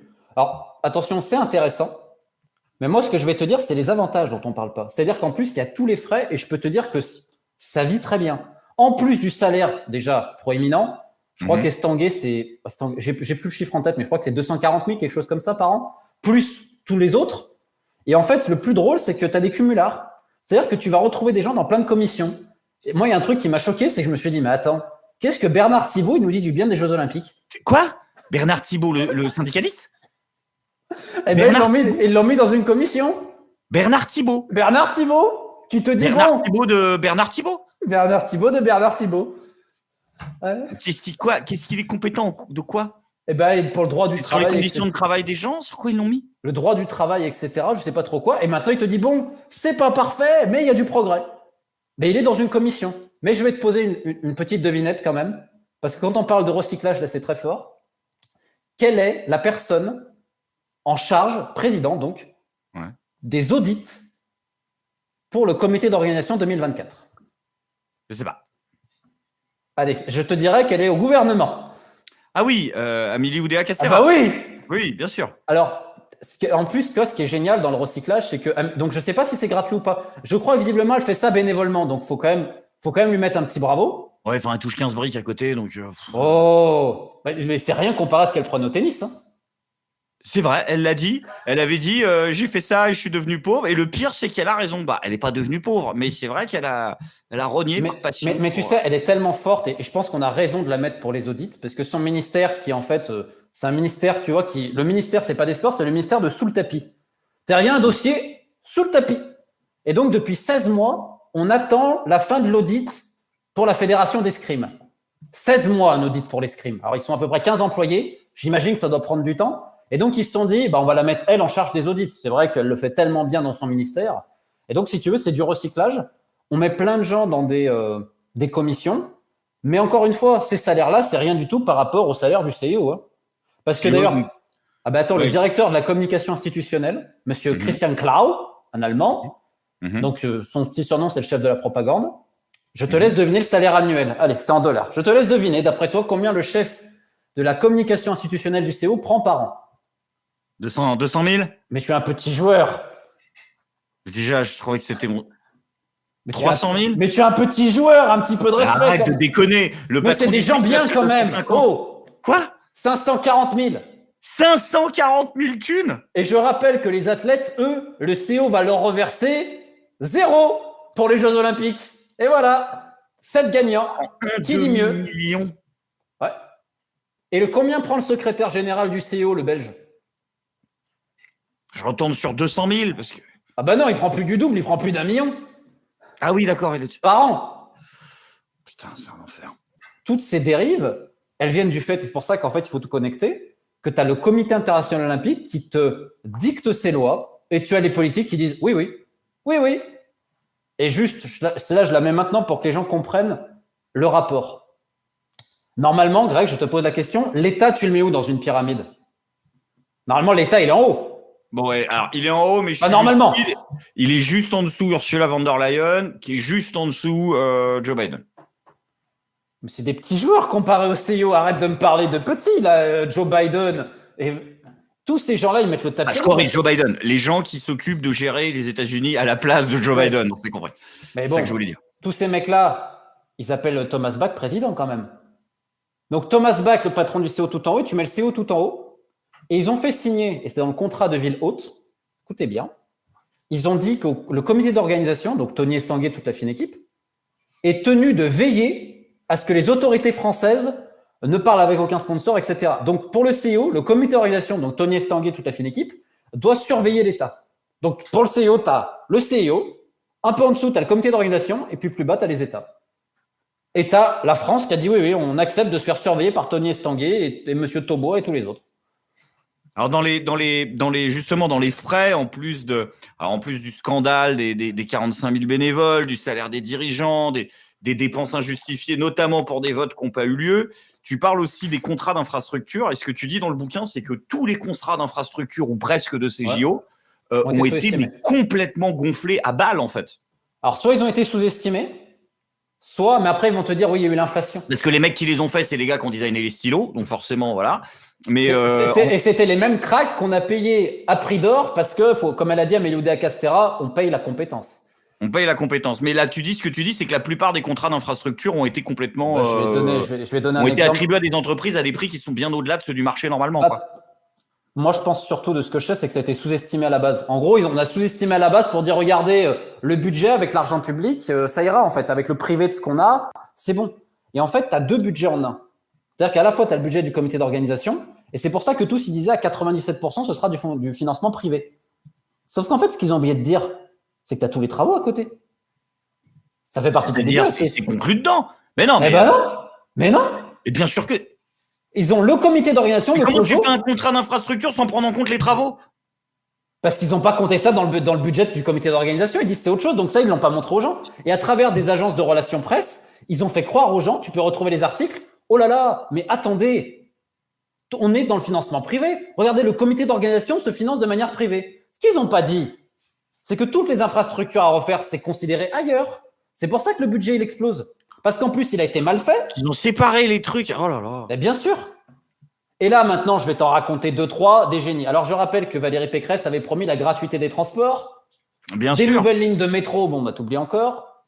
Je ne sais pas si elle avait promis la propreté dans le métro, par contre. Parce que bon, ça non plus, visiblement. Mais il ne faut pas déconner non plus. Pardon, excusez-nous. Ni la propreté, ni la sécurité. On devait refaire la tour Montparnasse aussi. Ah bah oui, c'était dans le... je te dis, la brochure qu'on a fait pour Paris 2024, mais Pinocchio aurait pu la faire. Alors, il y a quand même on rajoute un étage à la Tour Eiffel, enfin vraiment la complète, quoi. Non, il y a quand même 2 pages intéressantes, c'était les conditions fiscales. Ça, par contre, ils ne sont pas trompés. Hein. Donc non. Ça, par contre, c'était le point central de la candidature. Venez le CEO, vous ne payerez pas d'impôts. En gros, c'était ça. Je te le schématise un petit peu en grossissant à peine les traits. C'est bien, ça faisait un slogan tout près. Venez le CEO, vous ne payerez pas d'impôts. Ah mais ça, je t'en parlerai après avec les politiciens de droite comme de gauche qui ont validé ça aussi, dont François Hollande. On en reparlera un peu après, ton ami François Hollande. Ouais. Et si tu veux te montrer l'incompétence, parce que là, tu veux parler d'incompétence, et encore une fois, tu as des gens bien en France, tu as des gens super, mais souvent, les gens super, dans le sport, ils n'ont pas de place. Hein. Là, on a mis des gens, je te dis, qui ont pété les plombs, c'est-à-dire que tu as des dirigeants au comité d'organisation avec les moyens et l'ascension sociale qu'ils ont eu dans le tout Paris. Ils ont divorcé pour prendre des femmes de 10 ou 20 ans de moins. Enfin, ça a été, je te dis, ça a été un déboire à ce niveau-là. Et tu prends les épreuves de tir. Bon, les épreuves de tir, on a voulu les faire à la Courneuve. Donc, on a sorti 15 millions pour rénover un ancien parc militaire ou industriel, j'ai un doute. Et puis, à un moment donné, ils se sont rendus compte qu'en fait, c'était trop petit pour accueillir le public. Donc, on va aller à Châteauroux les faire, en fait, parce qu'il y avait le Centre national du tir. Donc, on a mis 15 millions. Mais il y a un autre truc qui est quand même, alors là par contre vraiment tu es dans le délirant, c'est en fait on avait le projet de faire un grand centre aquatique en Seine-Saint-Denis. Et donc si tu veux, le budget il a été tellement sous-estimé, parce qu'à la base il doit y avoir au moins 15 000 personnes potentielles dans cette salle, qu'en fait on s'est rendu compte qu'ils ont dépassé, au final ils ont dépassé d'à peu près 90 millions, donc je te laisse imaginer quand même les calculs dépassés de 90 millions, et à la place d'avoir un centre de 15 000 places, tu l'as de 5 000. Tant et si bien, mais le pire arrive. Tant et si bien que World Aquatics, c'est la Fédération internationale de natation, en fait, elle te dit que normalement, pour les épreuves de natation libre, qui sont, c'est vrai, l'une des épreuves phares des JO, il faut au moins 15 000 personnes possibles. Donc, en fait, on a fait cet énorme centre aquatique pour, au final, le plongeon, le water polo et la natation synchronisée. J'ai du respect pour ces disciplines, évidemment. Mais ce qui est le plus important que la natation libre, eh ben, ça sera la défense. Et 90 millions de budget dépassé sur ce centre. Et du coup, comment ils se sont expliqués les politiques de ça? Parce que ça a quand même, la presse a quand même fait son boulot, quoi. Ouais, mais si tu veux, tu vas trouver des articles, je te dis Le Monde, Libération, des fois Le Parisien, etc. Mais globalement, on ne va pas au fond du problème, quoi. En fait, il faut arriver à relier les choses. Pour moi, le plus important, c'est de montrer que la France s'agenouille pour le CO, et le CO va être gagnant de tout. Et en fait, on continue à faire croire, mais si, regardez, la France va gagner quelque chose économiquement. En fait, on te balance des choses complètement fausses, mensongères, mais pour le moment, ça passe. Après, attends, on n'a pas parlé en parlant d'argent public. On n'a quand même pas parlé de l'eau de la Seine. La fameuse flotte de la Seine. Alors, justement, c'est un truc que tu dis dans le bouquin. Tu dis qu'il y a des problèmes de caca. Mais est-ce que ça, tu l'avais écrit avant que finalement ce soit bon et que finalement Macron puisse se baigner? Ou il y a toujours des problèmes de caca? Ce que j'avais écrit, c'est qu'à l'époque, j'ai terminé le livre il y a 1 mois et demi à peu près. Et à l'époque, je vais te donner une vraie exclue comme ça. Ils ont fait des tests humains. Et des infos que j'ai, sachant que j'ai contacté le comité de rédaction qui ne m'a pas répondu, donc j'imagine peut-être qu'ils la démentiront, mais je ne sais pas comment ils vont faire. Et ben les gens ont terminé à l'hôpital. Ah merde. Et la première personne qui m'en parle m'a dit Romain, secret défense, c'est remonté tout en haut. Mais tu as suffisamment confiance dans ta source pour l'avoir mis dans le bouquin. Bah parce que j'en ai pas eu qu'une. Bah si j'en ai qu'une, je le publie pas. Et puis après, je me renseigne, je me dis. Et là, on me dit oh, mais comment tu sais ça, toi? Et puis petit à petit, j'ai assez légalement pour y aller. Et évidemment, j'ai contacté le comité d'organisation. Alors, j'attends qu'il s'explique dessus, qu'il nous explique le pourquoi du comment. Je rappelle quand même que donc la Seine, en effet, il y a beaucoup de matière fécale à l'intérieur.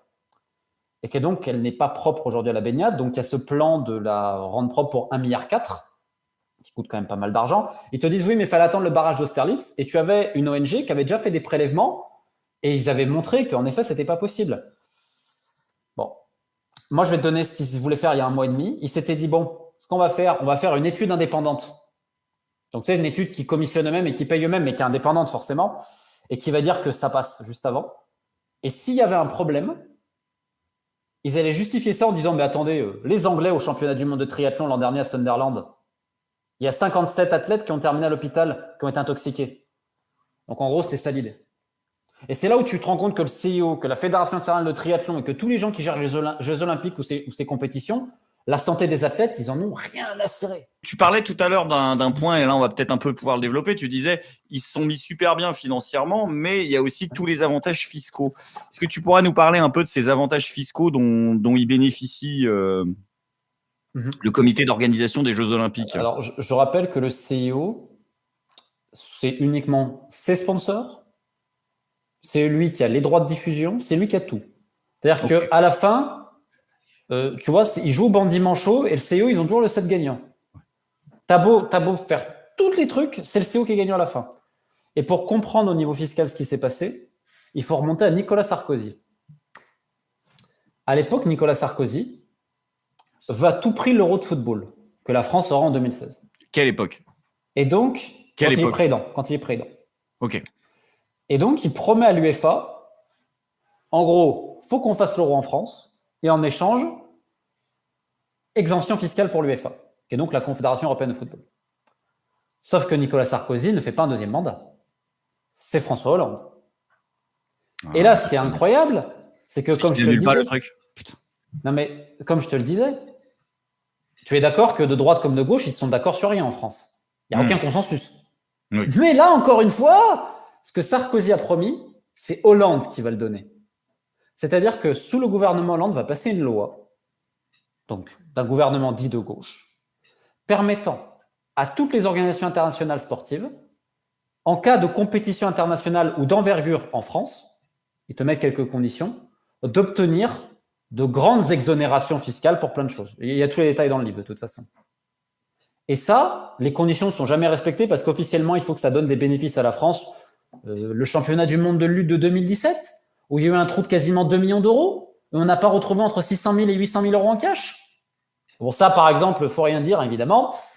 Et donc, si tu veux, il y a eu toutes ces lois. C'est pour ça qu'il y a autant d'organisations sportives en France, autant de grands événements. On se rappelle la Coupe du monde de rugby, la Coupe du monde de football féminin, etc. Parce qu'en fait, en termes légaux, c'est super avantageux pour ces associations internationales. Et derrière, vis-à-vis des Jeux Olympiques, il ne faut pas oublier que ça part du gouvernement Hollande et c'est terminé sous Emmanuel Macron. Et pareil, tu as une exonération fiscale, enfin, tu as plein de choses. Et tu as ce contrat de ville haute qui a été signé par Paris, qui donc, je rappelle, interdit les manifestations pendant les JO. Alors, je ne sais pas, légalement, je ne vois même pas comment ça peut être, enfin, ça peut être légal. C'est-à-dire que légalement, là, il n'y a pas le droit de manifester pendant les JO ? Bah non. Bah non. Mais attends, tu veux que je te cite l'article ? Je n'ai même pas entendu parler de ce truc. Bah normal, personne a lu ça. Attends, je vais te le citer. Je vais te citer l'article. Point 14 du contrat de ville haute. Absence d'activité incompatible. La ville haute, le Comité national olympique haute et le COJO acceptent et confirment que aucune manifestation, conférence ou autre réunion majeure qui pourra avoir un impact sur le succès de la planification, de l'organisation, du financement et de la tenue des Jeux ou sur leur exposition publique aux médias ne se tiendra dans la ville haute même, dans ses environs ou dans les villes accueillant d'autres sites de compétition dans leurs environs, pendant les Jeux ou pendant la semaine qui les précède ou celle qui les suit, sans l'accord écrit préalable du CIO. Attends. C'est-à-dire que c'est le CIO qui va décider si on a le droit de manifester ? Ou de faire une réunion ou une conférence, ouais. Avant et même après ? Ouais. Mais quoi ? Ouais. Contrat de ville haute, point 14. Et ça, tu vois, moi, ce qui m'a choqué, c'est que tu as eu des émissions, comme je dis, sur le salaire, en effet, qui est quand même assez impressionnant de certains mecs du comité organisation. Mais ce qui compte, en fait, c'est ça. C'est ça qui est intéressant. Et tu te dis, on leur a dit oui. C'est incroyable. Et attends, mais quel truchement légal. Le point B, il est génial. Aucune négociation n'aura lieu, ni aucun accord ayant un lien quelconque avec les Jeux ne sera passé entre le COJO, donc le comité d'organisation, et une organisation internationale ou supranationale, qu'elle soit gouvernementale ou non gouvernementale, sans l'accord écrit préalable du CIO. C'est une blague. Non. On n'a même pas le droit de faire un accord si... Rien du tout. Mais attends, t'en veux un autre ? Vas-y. Attends, je vais t'emmener sur les autres. Si tu permets une petite seconde, parce que je dois aller sur... Ah non, mais vas-y, fais-les-moi tous, si tu les as, toutes les dingueries. Je les ai, oui. Mais en fait, si tu veux, je me suis farci, moi, ce contrat de ville haute. On le mettra en description de la vidéo pour ceux qui veulent le consulter. Mais attends, tu sais que le pire, les gens, ils pensent, il est en open source. Tu le mets en 2 secondes. Tu mets contrat ville haute Paris 2024, tu l'as. Bah, allez-y dans le chat. Mais et je comprends pas que personne n'ait réalisé. Parce qu'en fait, faut le connaître. Mais tu l'as enlevé. Alors par contre, tu as une version tronquée. Parce qu'il y a des parties qu'ils n'ont pas mis. Alors j'ose même pas imaginer ce qu'ils n'ont pas mis. Tiens, j'en ai un petit pour toi. Le point 32.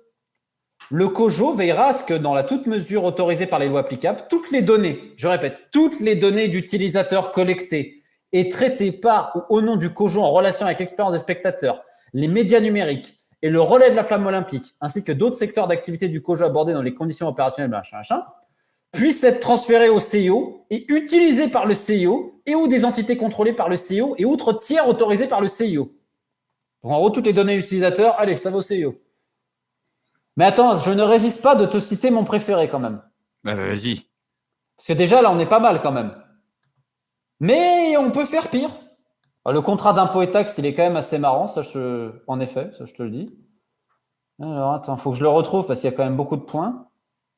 Voilà, écoute bien. Le 24.4. Écoute bien. Aucune activité commerciale en relation avec les Jeux ne pourra être lancée par la ville haute, le CNO haute ou le COJO ou toute autre personne ou entité agissant en leur nom pour leur compte avant la signature de l'accord sur le plan de marketing. Et tu te dis, OK, pourquoi pas. Mais la suite est intéressante. La ville hôte, le CNO hôte et le COJO acceptent de ne pas participer à ni d'autoriser. Et là, ils te mettent entre parenthèses. Le COJO est responsable de veiller à ce que les autorités du pays ne participent pas ni n'autorisent des activités commerciales ou de marketing en lien direct, etc. Donc là, ils te disent, point 24.4, que le comité d'organisation est responsable de veiller à ce que les autorités du pays hôte ne participent pas ni n'autorisent, en gros, le moindre truc commercial que le CEO n'a pas voulu. Donc, en gros, ils te disent que le comité d'organisation, il surveille l'État. Il baise ma femme aussi, il fait quoi? Enfin, c'est incroyable. Il fait ce qu'il veut, en fait. Ben, ils ont signé pour, hein. Putain, ça a changé Bernard Thibault, hein. Interdit de penser pendant les JO 7 ans et 7 ans après. Ouais, c'est vrai, c'est pas faux. Attends, ils veulent nous mettre 2030, Greg. Oublie pas. Ouais.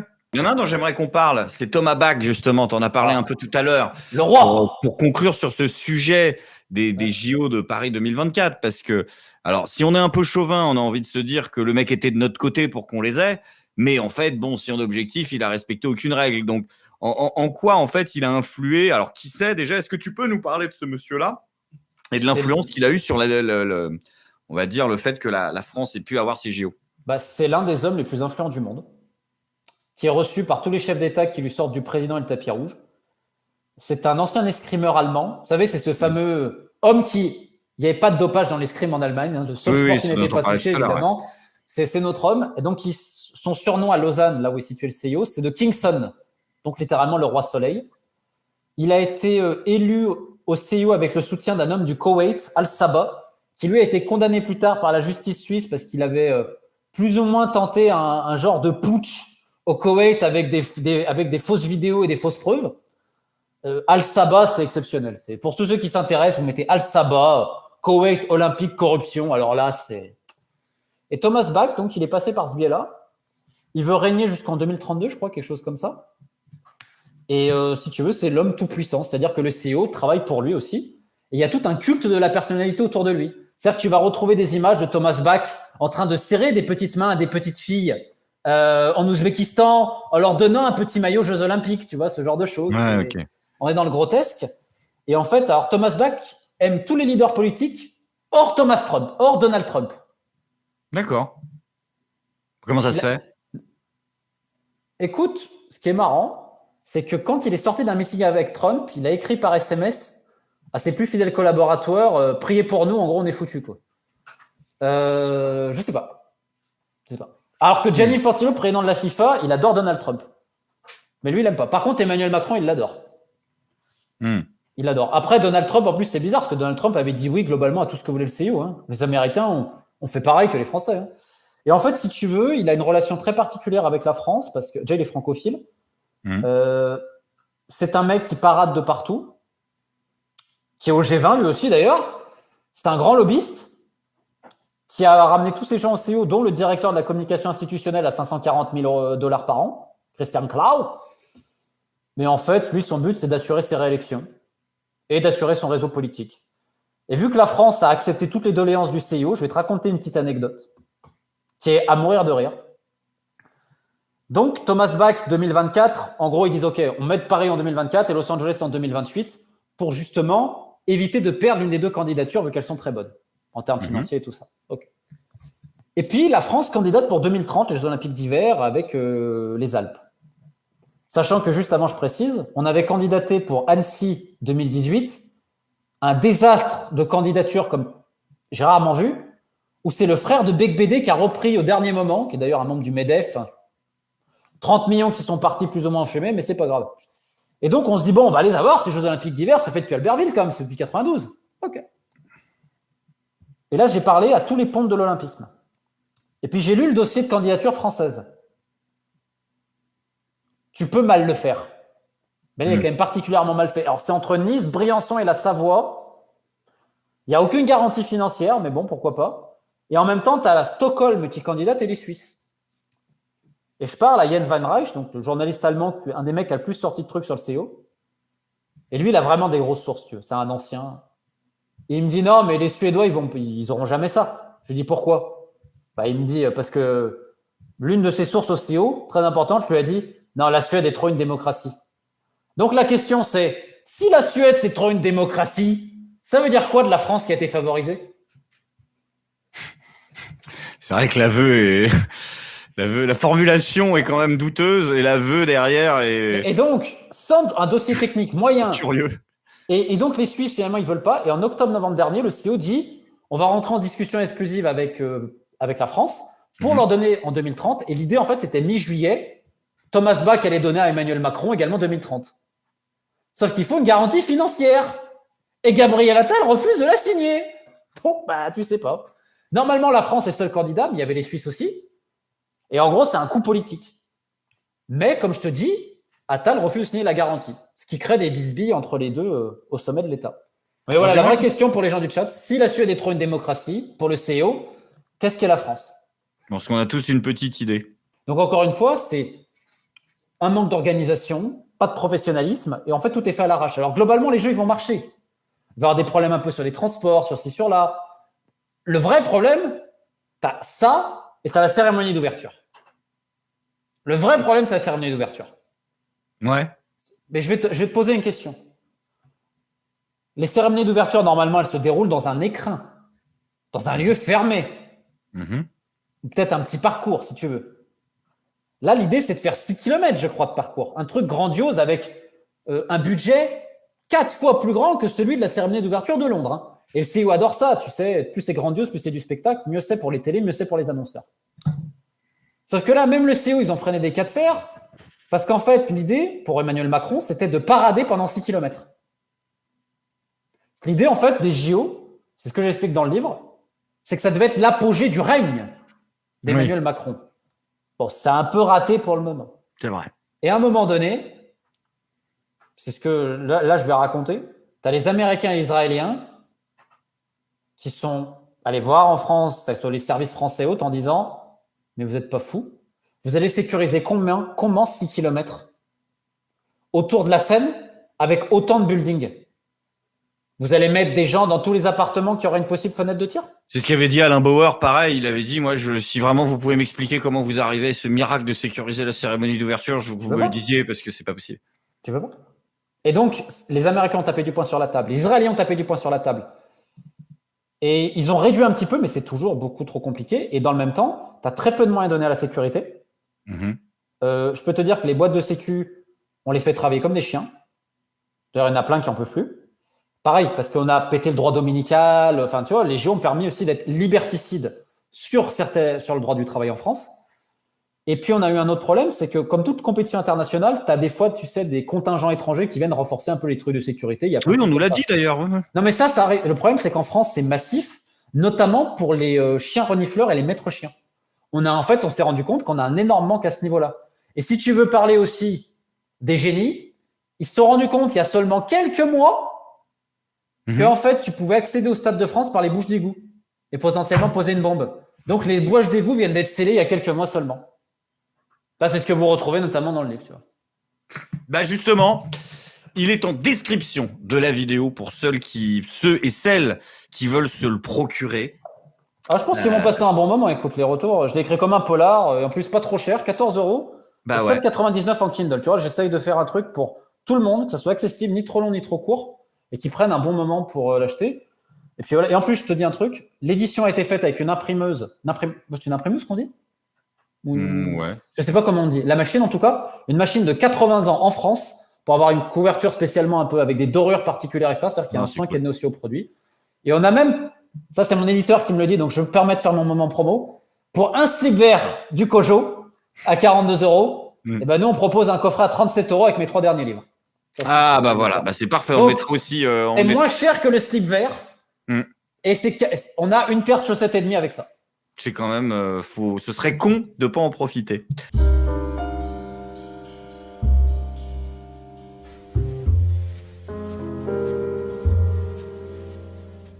Oui, il y avait une question qui a été posée tout à l'heure dans le chat par DJ. Alors, on sort un petit peu du sujet, hein, mais on va y revenir. Non, mais t'es dans le sujet quelque part. Qui dit « Bonsoir ». Ah, tu la vois la question?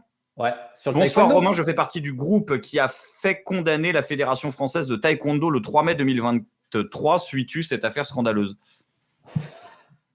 C'est quoi cette affaire? Non, mais quand je te dis que le ministère des Sports, c'est exceptionnel. La fédération de taekwondo, qui est une des fédérations les plus mafieuses qui existent, où d'ailleurs tu avais quelques anciens athlètes qui ont été condamnés pour prostitution infantile et autres joyeusetés, et ben en fait, il y a eu des élections. Et en fait, pour faire simple, le ministère la valide, et puis le tribunal correctionnel administratif de Lyon va ensuite l'invalider. Et l'une des raisons pour laquelle l'élection a été invalidée, c'est qu'il y a eu 20 000 faux électeurs. Mais validé par le ministère des Sports. Donc en gros, le ministère des Sports a validé un truc complètement frauduleux, parce qu'en gros, il y a à peu près 60 000 licenciés. Et en fait, selon le nombre Ah oui, ça fait un tiers de faux votes quand même. À condition qu'il y ait 100% de participation. Parce qu'en fait, selon ton nombre de licenciés, le club a plus ou moins de poids. Et donc, en fait, ils ont falsifié 20 000 personnes qui n'existaient pas dans le vote. Et le pire, c'est que le ministère a dit oui. Donc, c'est le tribunal, donc c'est quelque part, le tribunal a déjugé le gouvernement français, a déjugé le ministère des Sports. On aura raté les conneries quand même. Et donc là, c'est géré par un administrateur, c'est encore n'importe quoi, donc il n'y a même plus de président. Mais je te dis, mais ça c'est rien. Moi, je peux t'amener sur des trucs bien pires, parce qu'Emmanuel Macron, il l'a dit, et c'est aussi le but de ce livre, il a dit fermer le couvercle. Et il a trouvé en Amélie Castera et toute l'inspection générale un exceptionnel couvercle fermé. Le problème, c'est qu'aujourd'hui, c'est en train d'exploser. Là, j'ai sorti La Lutte hier. Tiens, je vais t'en donner une petite parce que c'est marrante. Ça fait 4 mois que j'étais dessus. Fédération française de lutte et discipline associée. La lutte, c'est historique aux Jeux Olympiques, on est d'accord. Sauf qu'il n'y a pas beaucoup de licenciés en France. Officiellement, ils disent 28 000, mais ils comptent le Gouren, qui est de la lutte bretonne. Réellement, il y en a 23-24 000. Bon. Et puis en 2017, grâce à la loi passée par le gouvernement Hollande, tu as le championnat du monde de lutte avec tous les avantages fiscaux. Problème, c'est que les mecs, ils ont tellement mal compté qu'on se retrouve avec un trou entre 1,5 million et 2 millions. Et je te dis entre 600 000 et 900 000 euros en cash qui disparaissent. Faut les sortir quand même, les 600 000 et 900 000 euros en cash, de nos jours quand même. Hein. Le tribunal administratif de Créteil n'a pas pu trouver où c'est passé. Donc, tu as des ligues qui gueulent et tout. Donc là, plan de sauvetage, le président Berthelon, il doit partir. C'est un haut membre du comité olympique français. Enfin bon. Et puis, Roxana Maracineanu, elle est contente parce qu'il y a un ancien du ministère des Sports qui se présente pour récupérer la Félix, qui s'appelle Lionel Lacaze. Un bon cumulard aussi, Lionel. Donc, ils sont en plan de sauvegarde, il y a plein de dettes et tout ça.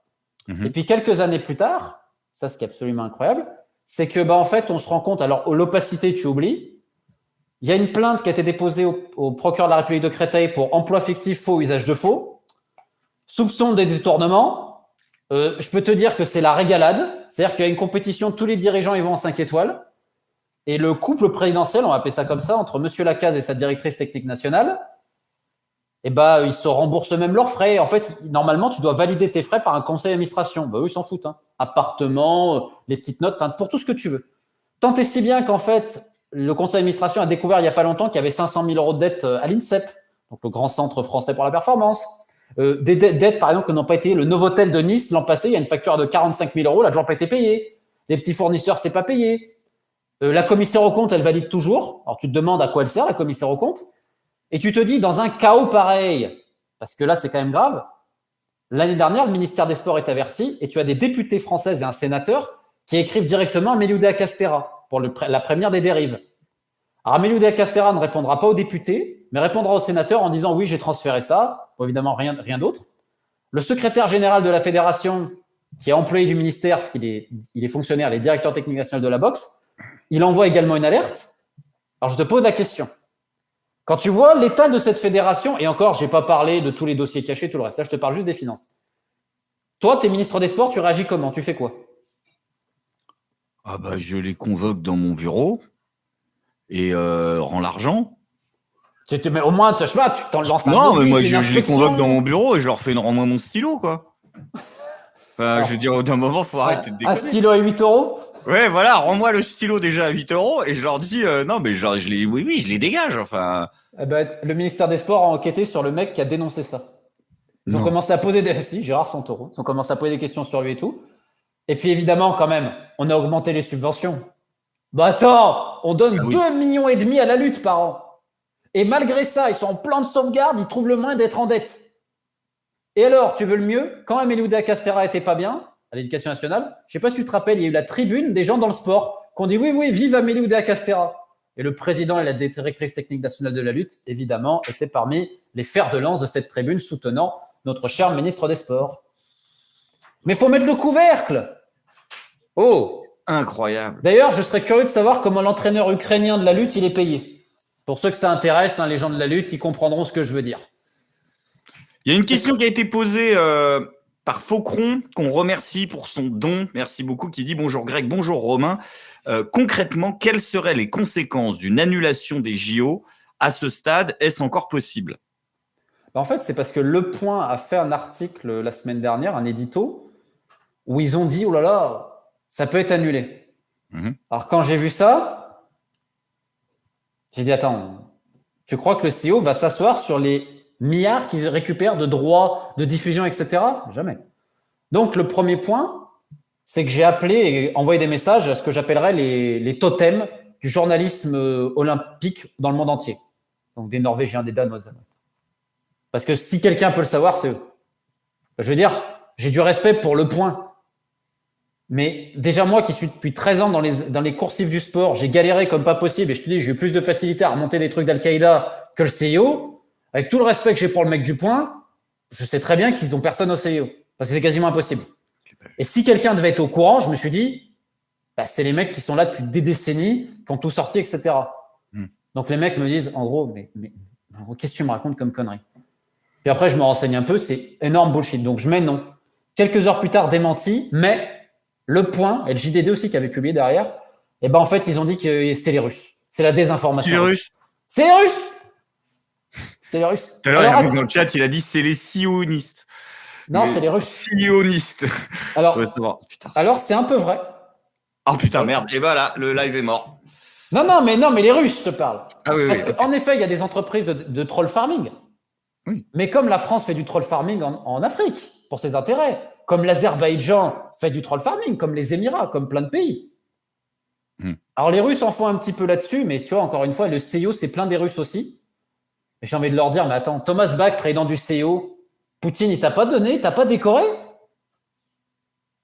Ah, mais attends, et les oligarques, parce qu'attends, on peut parler aussi, toi qui aimes le folklore, on peut parler des très grands criminels qui font partie de la famille olympique aussi. Des mecs recherchés pour trafic d'héroïne. Quoi? Mais bien sûr. Et comment ils font partie du comité s'ils sont recherchés ou on ne sait pas où il est. On cherche et on ne sait pas si le truc il est au 15e ou au 28e. Mais ce sont des gens bien. Mais vraiment, je vous trouve mécréant. Et le chat, pareil, ce sont des gens bien, le CIO. Alors, on remonte dans les années 90 et là arrive l'ex-URSS qui explose. Et évidemment, alors ça j'adore, dès que tu as des mecs, hommes d'affaires oligarques de l'ex-URSS qui arrivent dans le sport, souvent c'est al dente. Souvent, tu as toujours des mecs qui ont fait de la prison, des histoires bizarres, des ci, des là. Et là, on va parler de deux hommes.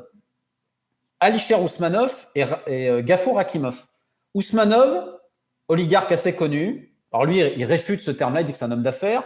Lui aussi a fait de la prison à l'époque, mais c'est pas grave, bon, ok. Et puis, il a été connu dans le milieu du foot parce qu'en fait, il a été deuxième actionnaire du club d'Arsenal. Ensuite, il a été sponsor d'Everton. Mais surtout, c'est un escrimeur dans l'âme. Et donc, il était le président de la Fédération internationale d'escrime et son mécène. C'est-à-dire que la Fédération internationale d'escrime, financièrement, sans lui, elle coulerait. Et je rappelle qu'en 2016 ou 2017, l'assemblée annuelle de la Fédération internationale d'escrime s'est tenue, je crois, au Petit Palais à Paris et que, évidemment, Alisher Ousmanov a régalé. Dans le même temps, il avait acheté le petit fascicule que Pierre de Coubertin avait fait, un original, dans une vente aux enchères à New York pour 8 millions. Et il l'avait donné au CIO. Donc, il y avait un communiqué pour dire « Oh là là, il a fait ça au don musée olympique. Vive Alisher Ousmanov, patati patata. » Depuis, M. Ousmanov est sous sanction vis-à-vis de ce qui se passe en Ukraine. Alors, lui proclame son innocence et tout ça. Et donc, il s'est mis en retrait vis-à-vis de la Fédération internationale d'escrime. Sauf que ce monsieur, en fait, à l'époque, tu avais un ambassadeur britannique qui s'appelle Craig Murray, qui a publié un livre qui s'appelle « Meurtre à Samarcande ». Et en fait, il t'explique que la libération de ce mec-là et son avancement politique vient de l'ancien président d'Ouzbékistan, Karimov, qui était quand même, en termes de répression, il y avait quand même un certain niveau. Et puis d'un autre homme qui s'appelle Gafour Akimov. Et là, Gafour Akimov, tu vas rentrer dans de grandes joyeusetés. Parce qu'Alisher Ousmanov, c'est dans le livre, tu vois son passé aussi, tu freines les cas de fer quand même. Mais c'est pas grave. Gafour Akimov, comment te dire? Il a un passé trouble. Personne ne sait vraiment ce qu'il a fait pour devenir riche, mais pourquoi pas. Il est dans le sport. Il est au comité national olympique d'Ouzbékistan. Et lui, son truc, c'est la boxe. Et en fait, ce qu'il faisait dans les années 90, il travaille un peu en Afghanistan, il fait de l'import-export, de tout ce que tu veux. On dit qu'il est relié à l'opium, ça on ne sait pas vraiment. Mais en fait, il va permettre à des boxeurs et des lutteurs d'arrondir leur fin de mois en faisant garde du corps, que ce soit pour des politiciens, mais également pour des gens de la pègre. Donc en fait, il est au milieu de tout ça, si tu veux, mon ami Rakimov. Okay. Et rapidement, il va intégrer la structure de la Fédération internationale de boxe par sa branche asiatique. Sauf que je rappelle que la Fédération internationale de boxe, c'est une fédération affiliée au CIO. Et le mec, il n'a pas n'importe quel poste. Vice-président. Fin des années 90, ça je l'explique dans le livre, pour ceux que ça intéresse, la France lui refoule l'entrée. Parce qu'en fait, il était sous enquête de plusieurs services secrets qui disaient qu'en fait, il était en lien avec la mafia et d'autres joyeusetés. Arrivent les Jeux de Sydney en 2000, des jeux qui ont été achetés aussi. Hein. Et les Australiens refusent l'entrée sur le territoire à Gafur Rakimov. Alors là, ça met en colère le patron du CO de l'époque. L'Espagnol, ça m'arrange. Le franquiste, ça m'arrange. Qui écrit aux plus hautes autorités australiennes en demandant des comptes. Quand même, il faut faire rentrer mon pote. Dans le même temps, il avait écrit au procureur général d'Indonésie en réclamant la libération, donc la liberté conditionnelle d'un membre du CO qui avait été emprisonné en Indonésie. Ce à quoi le procureur général de l'Indonésie répondra, ils ont une drôle de culture de l'éthique quand même au CIO, mais passe encore. Et puis les années passent et Gafur Rakimov, il est toujours dans la Fédération internationale de boxe parce qu'il est vice-président de la Confédération asiatique. Il en deviendra même président. Et puis en 2012, il est sous la liste des sanctions américaines pour son appartenance supposée à un trafic d'héroïne international. Ce que l'ambassadeur britannique avait dénoncé 10 ans avant, en disant « Ce mec-là, c'est l'un des plus grands narcos du monde. » Alors lui, il est toujours pareil, lunettes, tu sais, grosse carrure, tu vois. Et il avait balancé tranquille dans une interview que Sochi, il avait acheté les votes. Hein. Enfin, il n'avait pas dit acheter, il avait dit qu'il avait convaincu les gens de voter pour ses amis russes. Bon. Et puis, donc le mec, je rappelle, interdit de territoire dans plusieurs pays, sous sanction, accusé d'être un énorme trafiquant d'héroïne, plein d'autres affaires de meurtre et tout ça qui le concernent. Le CO ne dit pas un mot. Sauf qu'à un moment donné, Gafur Rakimov devient président par intérim de la Fédération internationale de boxe. Et là, du jour au lendemain, les médias s'intéressent à lui. Et là, le CEO, ils disent, bon, pendant 15 ans, on n'a rien dit, mais là, vu que les médias en parlent, ben, qu'est-ce qui se passe? Et bien là, le CEO dit, non, tu ne peux pas te représenter, etc. Le mec, il en a rien à cirer, il se représente. Il se fait élire. Et puis, quelques mois après, il va partir. Mais si tu veux, le CEO dit, ah non, c'est pas bien, etc. Mais ils n'ont jamais rien dit pendant 15 ans. Pendant 15 ans, ils n'ont rien dit sur ce mec. Sauf au moment où on en a parlé publiquement. Oui, bah bien sûr. Donc, si tu veux, ça montre l'hypocrisie absolument incroyable du CEO avec la trop haute criminalité. Après, tout l'Ouzbékistan, c'est génial niveau sportif. Tu as un rapport entre la criminalité et tout, c'est... Romain, tu as expliqué à Greg le bordel CVC et les droits TV du foot, même si c'est hors JO avec les déclarations de Labrune à la commission d'enquête, pour interrogation. Là, alors, je vais te faire simple, Greg, parce que j'ai fait une série là-dessus. Je te pose une question. Je ne sais pas si tu as été chef d'entreprise dans ta vie, mais admettons, ton entreprise, admettons que je ne suis pas content, elle est sponsorisée par les stylos du CIO, et donc tu fais en revenu 52 millions, d'accord? Ton entreprise génère 52 millions de revenus, ok? Ok. Donc, il y a un club de foot qui s'appelle Montpellier, 52 millions de revenus. D'après toi, leur masse salariale, elle a combien? Combien de millions? Tu comptes quoi dans la masse salariale? Bah, tous les salaires du personnel, des joueurs, de tout ce que tu veux. Donc, moi, je te dis, ils génèrent en revenus 52 millions. Donc, et tu as plusieurs pôles de dépenses. Combien de personnes à payer? Bah, tu as les joueurs, tu as les employés, tu as du monde. Mais on va dire sur… J'irai la moitié? 51 millions. 98% des revenus générés par le club passent dans la masse salariale. Donc, il y a un petit problème de gestion parce que par an, ils perdent entre 20 et 25 millions. Donc, en fait, ils doivent vendre leurs joueurs. Et en fait, tout le football français, c'est ça. Et tu as un organe de contrôle qui s'appelle la DNCG qui dit oui. C'est bon. Bah oui, vous allez vendre des joueurs. Donc, en fait, tu joues avec de l'argent que tu n'as pas. Parce que tu vas présumer qu'il y a des mecs… OK. Et là, si tu veux, bon, pour faire très simple, on les a gavés d'argent public pendant les aides Covid. Le foot français était gavé d'argent public. Et là, si tu veux, en fait, tous les revenus du foot tiennent sur les droits TV. Okay. Ça ferait 60% de leurs revenus. Et du jour au lendemain, ils vont gagner 3 fois moins et ils ont plus d'aide d'un fonds d'investissement qui leur naît 16 millions par an. Donc les clubs qui perdaient 20 millions vont en perdre 40 sur un contrat de 5 ans. Donc ça fait 200 millions de pertes chez moi. Et là, ils savent pas quoi faire, ils sont tous perdus. Mais pendant ce temps, le président de la Ligue qui a foutu le foot français par terre, lui, il prend 1 million de salaire par an. Il a pris 3 millions de primes. Ça donne envie de se pendre. Non, mais attends, tu veux le pire? C'est qu'ils ont une mission de délégation de service public. Donc le ministère, il a laissé faire. Ouais. Amélie! Je te dis, j'aimerais faire. Franchement, j'adorerais faire un live Amélie Oudéa Castéran. Je t'assure, je comprends pas que. Voilà, j'aimerais. Ah bah si tu peux faire 1 heure sur Oudéa Castéran, vas-y, je prends. Hein. Mais jamais, jamais. Au ministère des Sports, ils me détestent. Enfin, pas tout le monde. D'ailleurs, est-ce que le ministère aurait couvert un président de fédération française interdit de territoire au Maroc pour viol sur mineur? J'ai rien dit, pardon, excusez-moi. Mais je peux pas donner son nom, j'ai pas le dossier, les gars, et personne ne veut le donner. Mais tout le monde est au courant parce que l'anecdote, elle m'a été racontée par des gens du ministère. Ah, d'accord. Ok. Non, mais tu vois, ce que je te dis, c'est le ministère sous le tapis. C'est comme tiens, tu veux, président de la fédération d'escrime en France. Pareil, un ami des Russes. Bruno Gare. Bah, Bruno rend l'argent. Le mec, ça c'est génial, écoute bien. Vas-y. Il a utilisé la carte bleue de la Fédé. Le deuxième Bruno rend l'argent. Hein. Ah non, mais lui, c'est des petites sommes, mais c'est marrant. Et attends, il a été conseiller des sports sous Laura Flessel. Et là, maintenant, il est de nouveau conseiller politique dans la ville de Rodez. Donc, il a démissionné sans donner les raisons. Puis en fait, on se rend compte qu'il a fait des fausses factures Airbnb, que la voiture de sa femme, c'est la fédération d'escrime qui a payé pour les réparations. Et donc, il y a à peu près pour 10 000 € comme ça. Et donc, les trésoriers ont dit, en gros, rends l'argent, Bruno. Donc, Bruno a commencé à rendre un peu l'argent, visiblement. Mais là, dans la loi, tu sais, on a quand même un code pénal. En France, ça s'appelle l'article 40.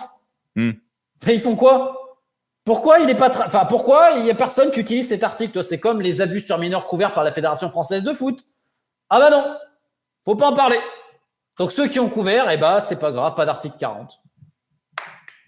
Je te dis, les journalistes politiques, mais arrêtez de faire de la politique, allez dans le sport, rejoignez-moi un peu, rejoignez l'axe du bien, rejoignez l'axe du mal, le vrai axe du mal. Rejoignez, et vous pouvez aussi faire un premier pas en vous procurant le livre qui est en description, bien sûr, de la vidéo. Il y avait une autre question tout à l'heure, mais ça me paraît vraiment être une question... là, on est à l'after-foot, là. Il y avait un mec qui demandait si le France-Argentine 2022, ça a été acheté. C'est ce que Emmanuel Macron croit. Il croit qu'on lui a volé sa deuxième Coupe du Monde, et c'est pour ça aussi... Ah, il y croit à ça? Ouais. Mais attends, il croyait que la FIFA allait déménager pour lui. Il avait promis à la FIFA...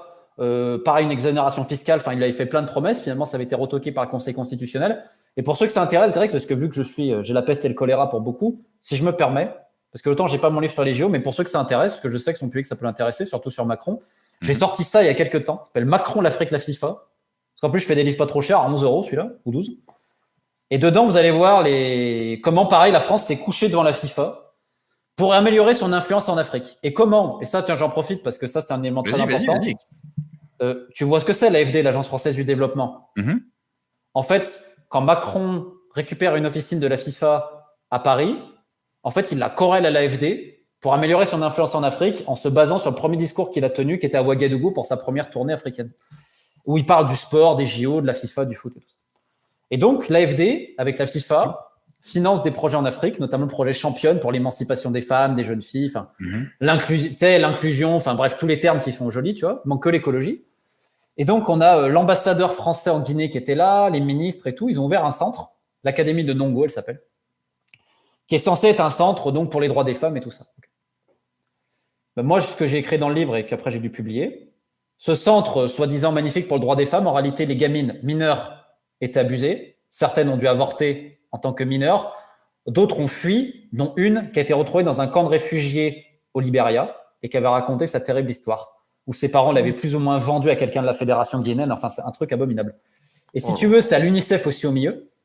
Le problème, c'est quand je sors ça dans ce livre-là, tu vois, déjà, faut y aller. J'étais sur le coup depuis un moment et tout. L'AFD répond pas. Et puis après, je me dis, bon, vu qu'il y a malheureusement, ce livre est boycotté comme beaucoup de certaines choses en France, que je peux faire, je le fais sortir dans un média qui s'appelle Sport News Africa. Et l'AFD nous répond en disant, oui, on a reçu des alertes. Mais on a contacté les autorités guinéennes. Aucun détail, rien. Et moi, si tu veux, en Guinée, je fais toutes les grosses émissions, les grandes gueules guinéennes, etc. Donc, en Guinée, les mecs font le boulot. Et là, je contacte des journalistes français, tu vois, je me dis quand même, t'as l'AFD qui est impliqué quand même. Rien. Les seuls qui sont allés, c'est Sidi Yansan de RFI, que je tiens à saluer, qui a fait le boulot. Et si tu veux, depuis que j'ai sorti l'affaire, tu as 5 coachs qui ont été suspendus. Mais tout le monde se refile la patate chaude. La FIFA, ils disent on ne sait pas.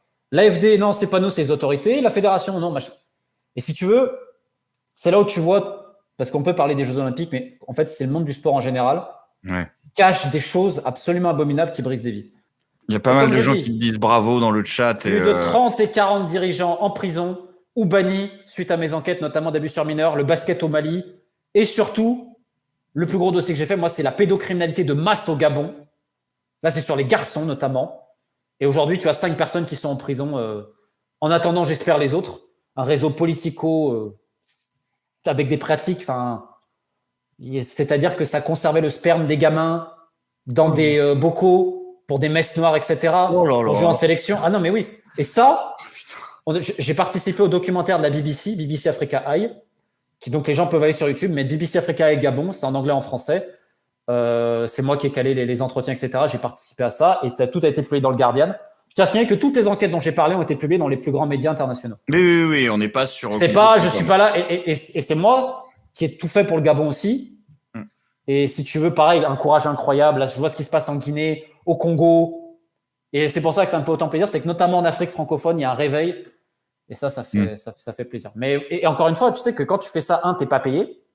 Tu te prends des procès, c'est-à-dire que là, pour terminer mon affaire d'Haïti, j'ai gagné à la Cour d'appel de Paris, ce qui m'a attaqué, en réclamant quasiment 120 000 balles, quand même.